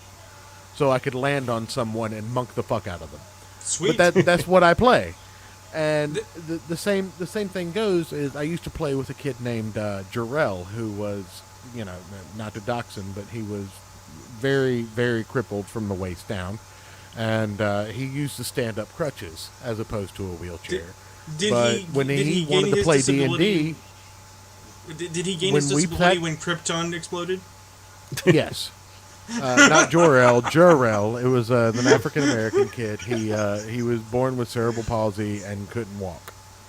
So we sat down and he wanted to play D&D, and he was the one that conceptualized the idea of like an Xavier wheelchair. It didn't have any like battle mechanic to it, but he essentially just hovered about 4 feet off the ground, or not 4 feet, about 7-8 inches off the ground, and was essentially the same height as your average humanoid character while he was hovering. But he kept his chair because, there were situations that he was going to be used in where his chair was taken from him and we had to rescue him. We had to make sure our barbarian survived so that he could carry him. We had to make sure that we either recovered his chair or got him another one. That was all written in, and this was in 2nd edition. You know what it is true? We're the Master Blaster generation. It's true. Okay. I mean, you tell me I have a chance to play Master Blaster? I say, that Right. sounds awesome. Right. Because that's the thing, is like, when I was a kid, my favorite films, above all other films, I learned to love Die Hard, I learned to love Predator and Predator 2 especially, but no, like, being a little kid, way too early, my favorite films were Mad Max, Road Warrior, and Beyond Thunderdome, in order, right? And in Beyond Thunderdome, you got Master Blaster, and what is it? It's a little dude who has found a way to deal with his disability of being a little dude in a post-apocalyptic hellscape by being smart and riding around on a massive dude who breaks people's skulls with his bare hands. Right. It does itself. It doesn't need more work. And the very idea that the bad guys take out the blaster and depower the little man is why they're villains. It works. What you're saying about homebrew, that's how it always used to be, right? So here's the basics of the game, make it your own, was the kind of idea. Now they seem to want everything to have some kind of be legitimized by some force on high. So they want the word company. You're looking for is catered. They want to be catered to. No, it's worse than that, I think. They want approval. Though they want their point of view enforced on everybody else. So it's not just them being catered to, it's that they want to control what happens. So whereas before, okay, maybe we want someone in a magical wheelchair in our game, we'll kit bash it, we'll do it. But they want that to be forced on everyone. So they want the company to put it in all of their books and to legitimize it and to blast social media with it and say, this is a wonderful, great thing that everyone has to use. And conventions will be saying, if someone turns up at your table with a disabled character, you have to let them do this. Trying to take away your control. Now, for most of us, this isn't a problem because our own tables are our own tables. But if you go to a con or a game store or a game club or something, they're starting to have all of these bylaws and things. Well, I think it's fiduciary, at least in part. It's very douchey. No. That too. But no. Well, Rune, real quick, what was that? What was the event that I shared the D&D live streams from? Do you remember what the event was? Oh no, I don't. Well, there was a sequence of D&D live streams that were hosted by some what I can only assume were born to be females, but I can't assume their genders. And none of the panel represented me. And that was what I posted to their chat before I was promptly banned. I just said that I don't feel represented on this panel. No, what I was talking about was the existence of the idea of open gaming licenses has created a great deal of positive content interest. I'm working on a couple of OGL things, but I think that some people want to be non-competitive. They make something OGL, and then they want their OGL thing to be the official thing. They don't want the individual creator for the or gamer to uninformed, think they what can is make their own OGL? stuff. Open Open gaming I know, gaming but license. tell the chat. Open gaming license. The idea that you, the gamer, can write your own homebrew rules and then sell them in the public marketplace, and if they are successful, people will use them. And I think that this individual and her cultists, yes, I'm going to call them cultists on air, want their vision of disability to be the only vision of disability, and anything that is compliant with their vision of disability gets a sounding board. So if you're like, no man, we'll just do it at our table and whatever, you are now in opposition. You're a recidivist because you're talking about the older way where you have the personal decision making instead of just using the tools they give you. And I've always thought that's a little backwards because, I don't know, as a GM I was told I'm a small god and I have the power to do whatever the hell I want. Well, we were talking earlier about the homogenization of Dungeons and Dragons in particular. And I think that is also part of the problem here. I mean, one of their stated goals is to have everything be usable in every setting, which makes them all the same. So that's why someone will get outraged if you're playing your own made-up setting and you don't want to allow turtles or combat wheelchairs or whatever else it might be because it doesn't fit your setting and your vision. Just to make a small inference on this, the last time I played an actual game of Dungeons and Dragons, the GM was a female, by the way, with like 4 dudes playing the actual team. And the guy who was playing a bard was made to stay outside of a tavern because bards weren't allowed in this tavern because of story reasons. We don't serve their kind here. Right, that's exactly what they said. But because of that, we were actually lured onto a pirate ship because a group of vagabonds had kidnapped our bard because of some jewel he was wearing or something. And we took over the pirate ship, and then our mimic bird, I forget what he's called, but he was literally a bird kind of creature whose job it was to fake being someone else. Mimic their captain, and we stole their fucking pirate ship, and it completely derailed her fucking train of story. In matter of point, because we got about, let's say 20 minutes left. I know Grim has to get on with life and sleep. I was gonna give Grim the last 10 of the show too. Well, I have a subject he can engage in or not. Larry will be amused by this, but Larry and I have debated it back and forth to death. My friends and I got together and we group watched it. Grim, Vox Machina. Fill us in with your opinions and wisdom. I haven't watched it yet. I have complicated feelings about Critical Role. Okay, well, I'll table that because I don't want to spoiler it when I'm sure you will have a video of your own in the offing. Critical Role isn't the live stream of the D&D sessions from Major Spoilers.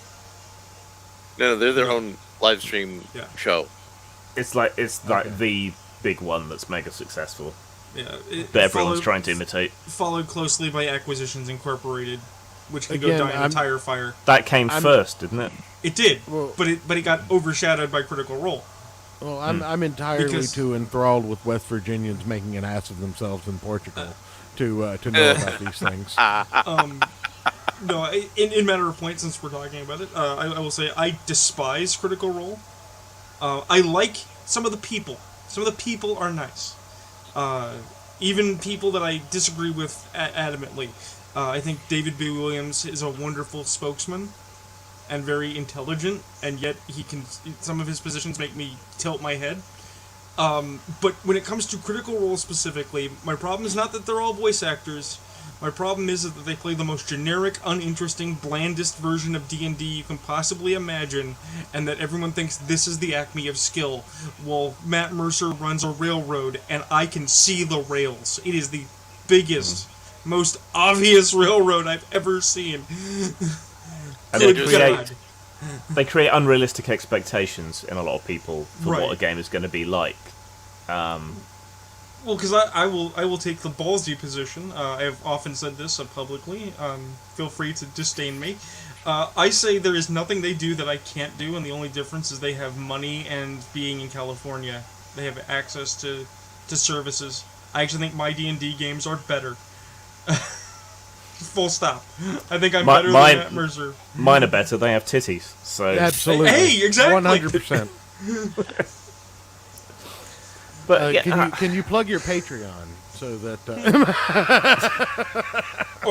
Also for anyone who's still in the chat, like and subscribe. Raid Shadow Legends and Raycons. Raycons. We're not sponsored, but we could be. Anyway, and make sure you use Surfshark. Critical Role, sponsor us. Maybe we'll change our opinions if you give us money. You've got some to spare. So, I'm sharing the tabletop list and your Twitter in the description after the show, as well as the YouTube channel. So, anyone watching this on replay can absolutely check out Grim and whatnot, and tabletop lists. Look up the at Grimasaur. I assume not quite dinosaur. GRIMASAUR, and at tabletopless.org. And Church, you gotta get up. You gotta get on the floor. Everybody gotta dance the Grimasaur. I used to be Grimachu, and then I told off Will Wheaton and got banned. So. Oh, okay. Well, is it anything like the Harlem Shake? I can do the Harlem Shake. Wait a minute. Thank you for telling off Will Wheaton. And I have to say this because I used to watch Geek and Sundry in passing because I enjoyed watching board games. Will Wheaton, I could take or leave. I actually speak well of him because his non-Star Trek work very early after TNG was quite good. He did a film called Mr. Skin. If you've never seen it, it's great. I remember that website. No, that's a different thing. But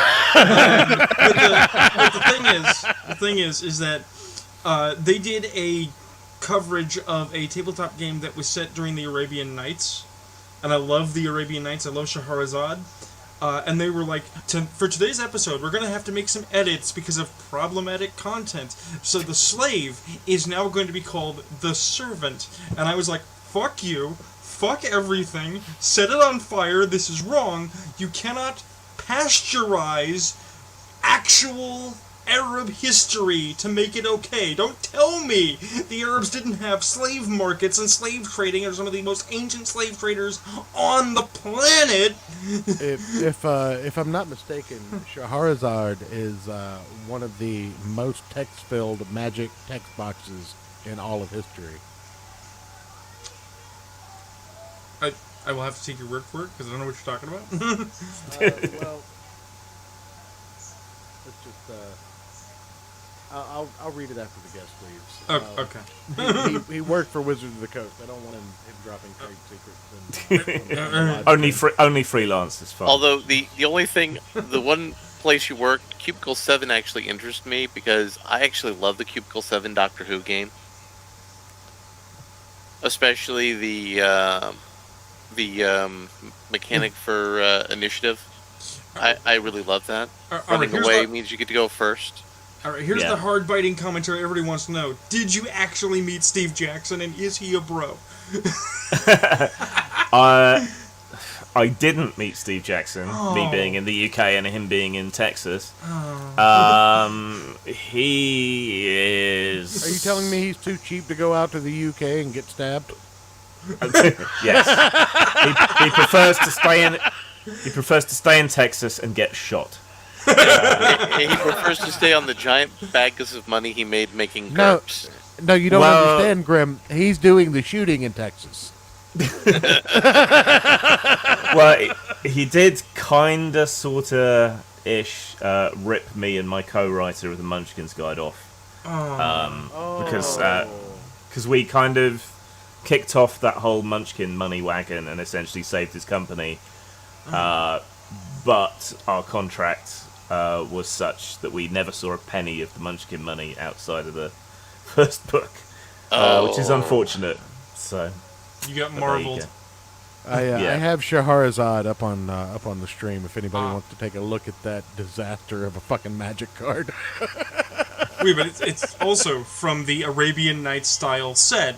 Yeah, the Arabian Nights Nights set. name. Yeah, that's the name of the set, Arabian Nights. I could fap to it. I mean, it's not the hardest one you ever had to do, but look at that text box. True. I mean, that's what he's fapping to. Not That's the 2 picture. paragraphs of text. I mean, did they get Brian Michael Bendis to work for Wizards on the Coast? Now, if I'm reading that right, it says Durka Durka Muhammad Jihad, Muhammad Durka Durka Jihad. It says, don't be Rama Rama, Ayrton. Thank you, Ayrton, in the 11th hour for being exactly as shitlordy as we needed. We missed that certain amount of awfulness. That's all I do here. Basically, Rune is saying he's glad you weren't here earlier. Anyway, I was listening a bit. In this last 14 and a half minutes, Mr. Grimm, the penultimate dungeon master of any D&D game ever, the only guy who might get Lisa Ann onto a live stream among us. What do you have to plug? What do you have to say? What are your final thoughts, sir? Thinking back over everything we talked about, I think keeping lines of communication open is good. Even if people are out to exploit you, just exploit the opportunity in return, and you never know, along the way you might make some progress, because at least they're willing to talk to you. I think we covered several things about the ongoing culture war in various creative media, and while the culture war is exhausting and annoying, I think if you set your compass to everything should be open, everybody should be able to make cool stuff, whatever they believe, whether I agree with them or not, I don't think you can go too far wrong, so long as you stick to that. As long as you stick to your ideals. British comics are a lot more interesting, but very piecemeal than people think, I think. Stuff to plug. I'm in the middle of working on a gigantic project called Whitechester, which is a bit behind due to some health stuff, but that should be out this year. You can find my role-playing game materials and so on at post-mort.com. I think they're going to put the links to my YouTube channel and everything else down below.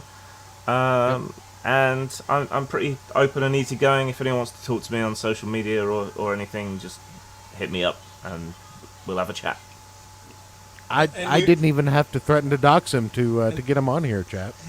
And we understand. I'm like 5 ahead of Ethan Ralph right now. And we understand if you never want to come see us again, and you tell everyone to get away from these people. They're insane. We understand. I mean, look, I wasn't drinking bottled and bond bourbon, Rune. Hey, calm down. He only talked to me for like 4 minutes in total on this show, so he's fine. He likes us. And all you said was Durka Durka Jihad.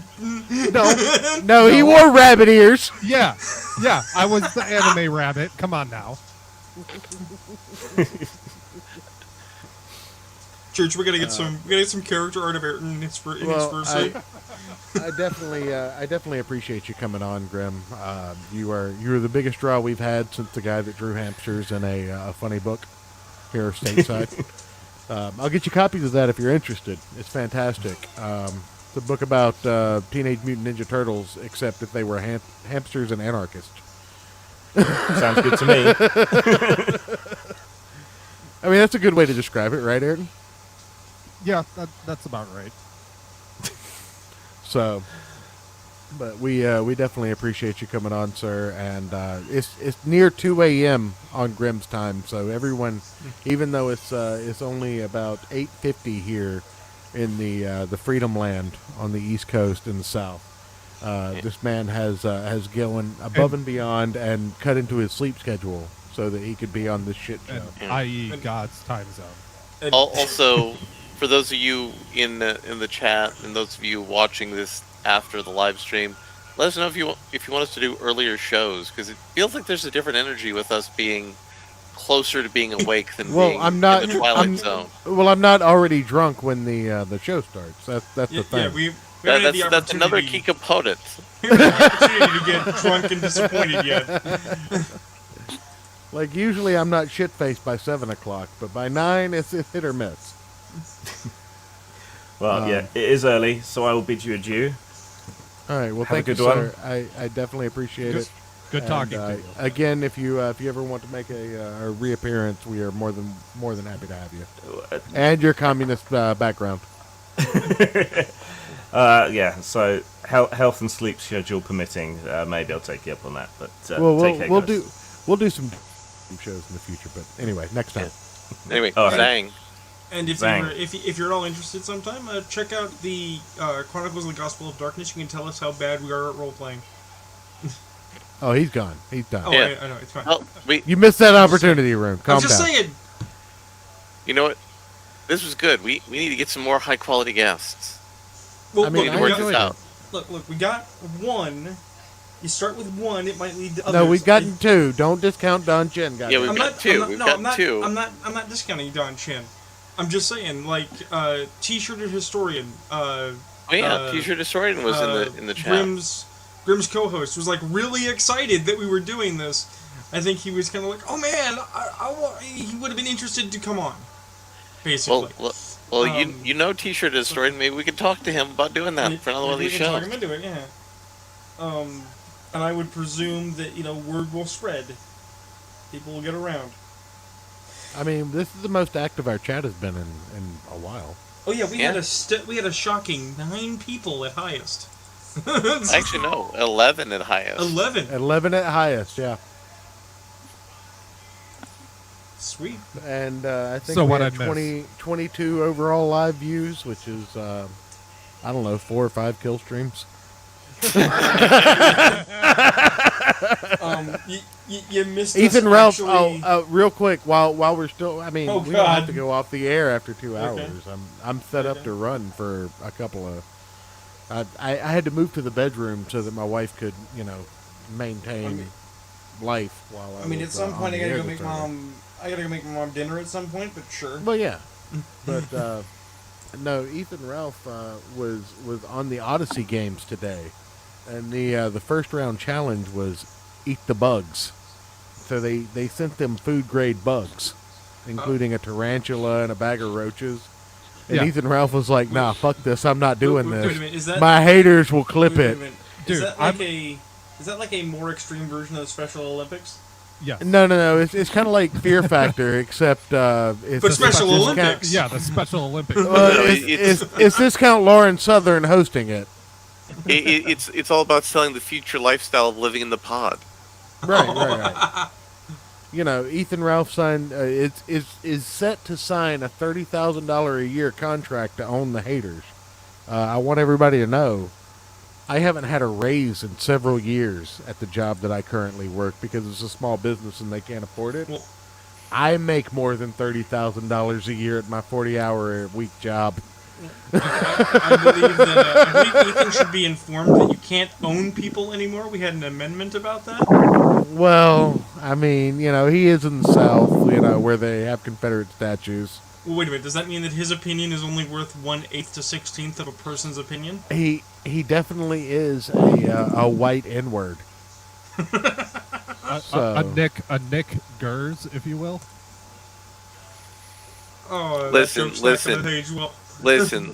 If you want None to of you notice my name. Oh, I've noticed. I just didn't want to bring it up while our guest was on here. Yeah, Also, look. I didn't get it. Grimm is probably never coming back. No, he had a good time. He had a good time. But look, if we want to get this stream taken down and get the channel demonetized, we could always just read the Matthew Harris Manifesto. Do you have that? I want to read it on my own time. I don't even want to read it on stream. If you have it, send it Are to we me. operating on the plan of getting taken down? Like, that's the intent? No.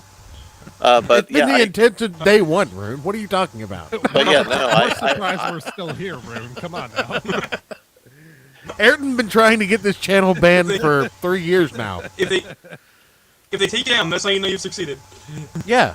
Yeah, that's what we're going for because of the uptick that we'll get from posting that we were censored by YouTube. And then we could get a $20,000 contract on Odyssey. $30,000 a year.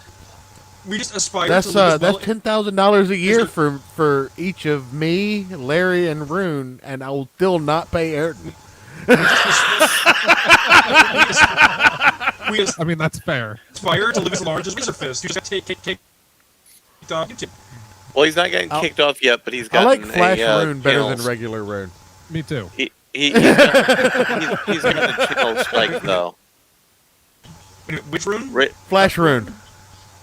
There's something up with your audio. It sounds like you're a chipmunk right now. Yeah, you're sped up. You're sped up about 1.5 speed for some reason, and it's amazing. It's like you're talking like the Flash. Yeah, I really like it. I really like it. Did you do some coke before we started? Well, I don't like to brag. No, it was Pepsi. Sorry. When your nose gets as big as Rune's, you don't measure it in lines. You measure it in mounds. You measure it in regrets. Like, I regret I can't get more coke. Yeah, you're fucked up, Rune. Like, your audio is completely, like... you sound like you're the Flash in Kingdom Come. At least it wasn't fucked during the interview, so... It had a couple spots, but it was mostly fine. Oh yeah, now so that Ayrton, I'm here, it's fine to be fucked up. So Ayrton, in church, I have sent you those documents that I mentioned that would be instant banning from YouTube. Ooh, okay. I don't know. Ricado's doing the unbreaded hour. Mm-hmm. Oh, is that what you sent me on Kiwi Farms that I have to log in for? No, that's not what I sent you on Kiwi Farms. I have to log in to see whatever that is, so Yeah. I'm never going to see it. Same. What? Neither Yeah, of you have an account? No. No. They can get your fucking they can get your IP address from that bullshit. I'm not fucking signing up on Kiwi Farms. What's wrong with you? I mean, Ethan's on Kiwi Farms. He's actually okay. Yeah, his docs is known. He's Ethan fucking Ralph. He lives in West Virginia I'm not in a talking crack about, shack. I'm not talking about Ethan Ralph. I'm talking about Ethan Ethan Van Sciver lives in New Jersey in a fucking crack mansion. But here's the thing: Larry, Ethan Ethan Van Sciver is a verified would you do? personality on Kiwi Farms. He went through the process of being verified on Kiwi Farms. On top of that, Yeah, because he hates everything.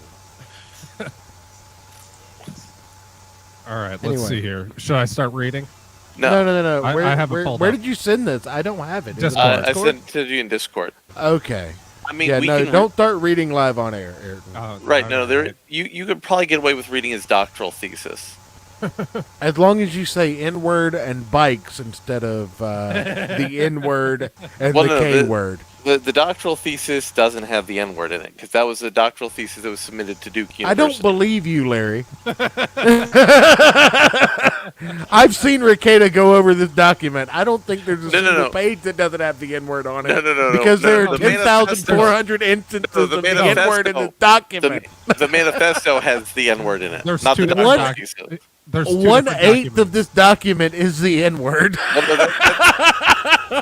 That's the manifesto. So here's his doctoral thesis, abstract, Continents and Cognition by Matthew Christopher Harris. Okay. Department of Philosophy, Duke University. An abstract of a dissertation submitted in partial fulfillment of requirements for the degree of Doctor of Philosophy in the Department of Philosophy in the Graduate School of Duke University, which he did get his degree in. This dissertation is dedicated to Hegel, Coltrane, and the rights of non-human persons. Is it racist to think that black people think differently from Asian people? Or that Asian people think differently from white people? In one sense, we want to avoid assuming that someone's appearance or skin color has any relevance to their intellectual or morally relevant aspects of their being. The content of their character, which Martin Luther King Jr. hoped everyone would eventually learn to engage when interacting with one another. Still, in another way, we seem to care about giving people credit for cultural contributions in a way that suggests that ethnic heritage belongs to groups of persons, in ways that are not entirely arbitrary. That is, we seem to intuitively associate black music with black people, mariachi with Mexican people, and Indian music with Indian people. Of course, this is not random. Music and language are important to brain development. So it seems tenable that there are mental attributes of cultural identity that vary in ways that we, non-arbitrarily, associate with varied physical appearances. John Locke discovered that persons are distinct from bodies. He recognized that the minds of agents are central to moral questions about blame and responsibility. This distinction has endured for centuries, and American society is founded on Locke's premise that persons are essentially psychological beings. From our legal system to our regards for mental health, for example, conceiving persons psychologically was central to Locke's concept of human nature and political theory of natural rights. An important aspect of personal identity that Locke did not consider when he first analyzed persons in mental terms was race, but persons' inherent cognitive patterns that determine how they perceive themselves and their environment from their cultures. In fact, much of what makes us ourselves come by ways of mental inheritances which resemble biological inheritance. But we are still unaccustomed to considering how mental patterns across populations shape agency in ways that are similar to how human races are studied in biology.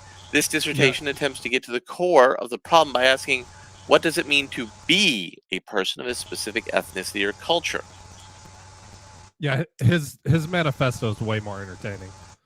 Well, yeah, but the manifesto was written after his schizophrenia became much more pronounced. I was going to say, this almost sounds reasonable. It also sounds like he's adopting a position that phrenology is correct in order to disprove it. Well, no, he's not saying phrenology is correct. He's saying something much more subversive. That culture leads to cognitive states, and cognitive states are core to personhood. Ergo, racial essentialism is real, because your racial essentialism is built into your cognition. Right. But that would be like a psychological, mental form of phrenology. I'm born in the inner city, therefore I'm an inner city person. Therefore, it doesn't matter what my actual ethnicity is because I am culturally black. It's just a horrible argument. Mm-hmm.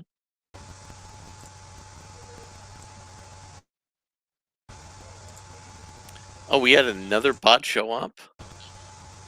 What the hell? Oh, many bots. Yeah. So yeah, that is not the manifesto. That is the doctoral thesis. Yeah, this manifesto looks hilarious. It is hilarious. I actually plan to read it to you guys if you want after we get off the air. It's the sort of thing the church would enjoy reading while drinking alcohol. Well, I mean, the question is, if church is drinking alcohol and listening to this, is the church also going to spit alcohol all over his screen? That's okay. I mean, that's why you need to have like a plastic covering for your computer.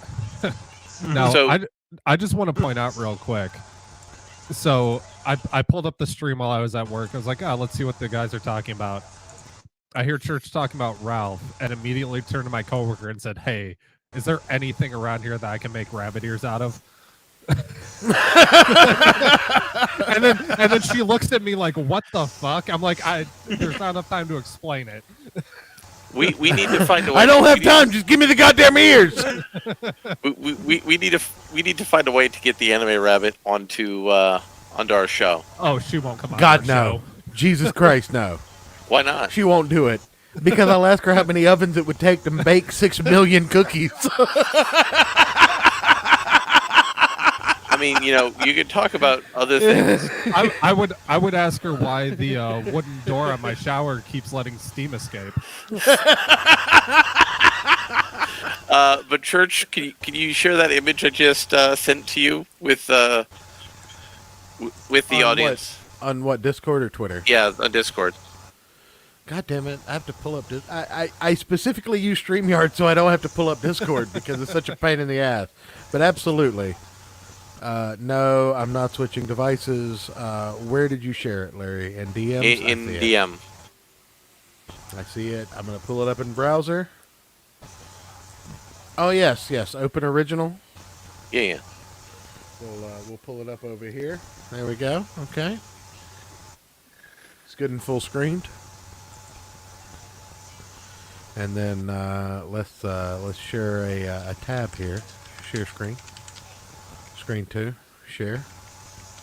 There we go. Nice purse, jackass.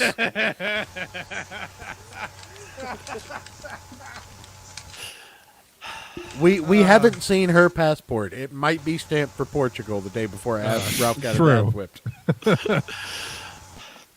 So, Worski and Gator are cleared, but Pippa is not. I mean, again, That's very sus. The quartering's wife allegedly has access to a private plane, is what I've heard. Look, her shit isn't stamped or fucking verified with Flight Pass, so my money's on her, but Pippa is a close second.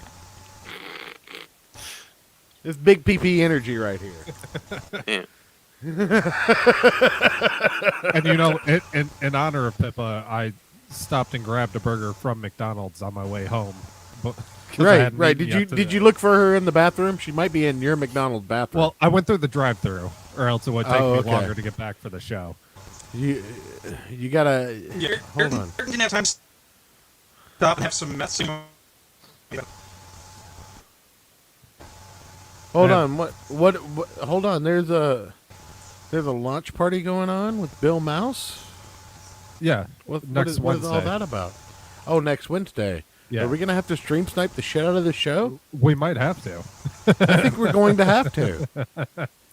Now, one of these Wednesdays, I'm going to be on another stream where we're going to talk about how Mouse has ruined comics. Can I come on drunk as shit and yell at how you're wrong? Well, no, like you can certainly post that I'm wrong in the chat because that'll be entertaining. No, I need to be on the show. I'll get some bottled in bond bourbon specifically for the occasion. I'll call you my nigga. But actually, that's the whole point of the stream is going to be telling everybody how Mouse has ruined comics. You need Novel Bro on there with you.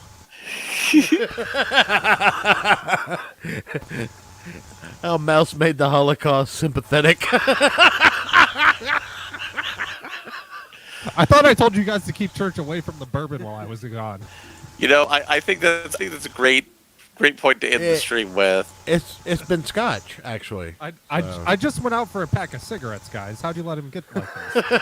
Yeah, 20 years ago, Eric, you went out for a pack of cigarettes.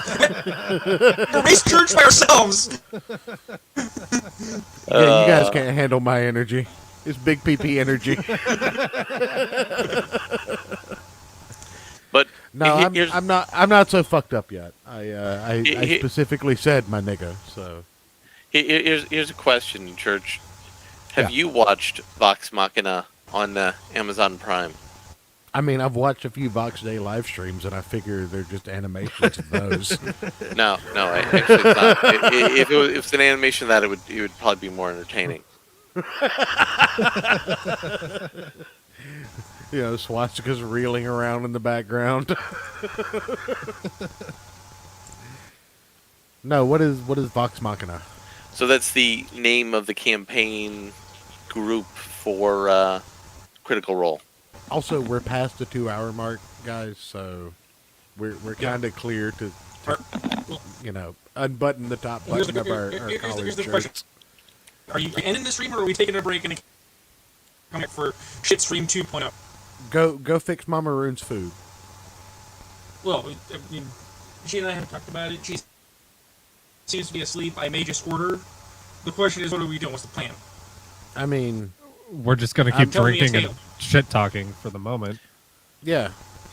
I mean, nobody's watching right now, so there's no reason Look, to cut I mean, the stream I think we should wrap the stream, and then we should start recording the after show, so we can sell that as a Patreon. Put it on Patreon. Holy shit! Yeah. All right, I see where you're going with this. Should I get my OBS set up to record this? Yes, actually. All right. Because while you do that, I'll go smoke a cigarette. Rune can figure out what he's doing for food, and Larry can contemplate his life choices. Where are we all meeting, by the way? We don't have to go anywhere. We can just stay here. You can just screen grab fair. this. All right. If I can figure out how to do it. If Or you if can't, then... Or if OBS will open. That's You're right. the other thing. I mean, I'll give you time for that. I'll go finish my cigarette. Oh, there it goes. So. Okay. I mean, look, I'm behaving myself. I'm not playing. Ayrton, I guess get us out of here. Okay. Remember, folks, any chick in Thailand over 5'4" is sus. And good night, everybody. I'll put this back on stream here to end it up. It's a nice purse. 10 seconds before the disaster. This has been the Gospel of Comic Production of Earth Nation. We had a great guest, and then we ruined it after he left. My bad. Goodbye, ladies and gentlemen.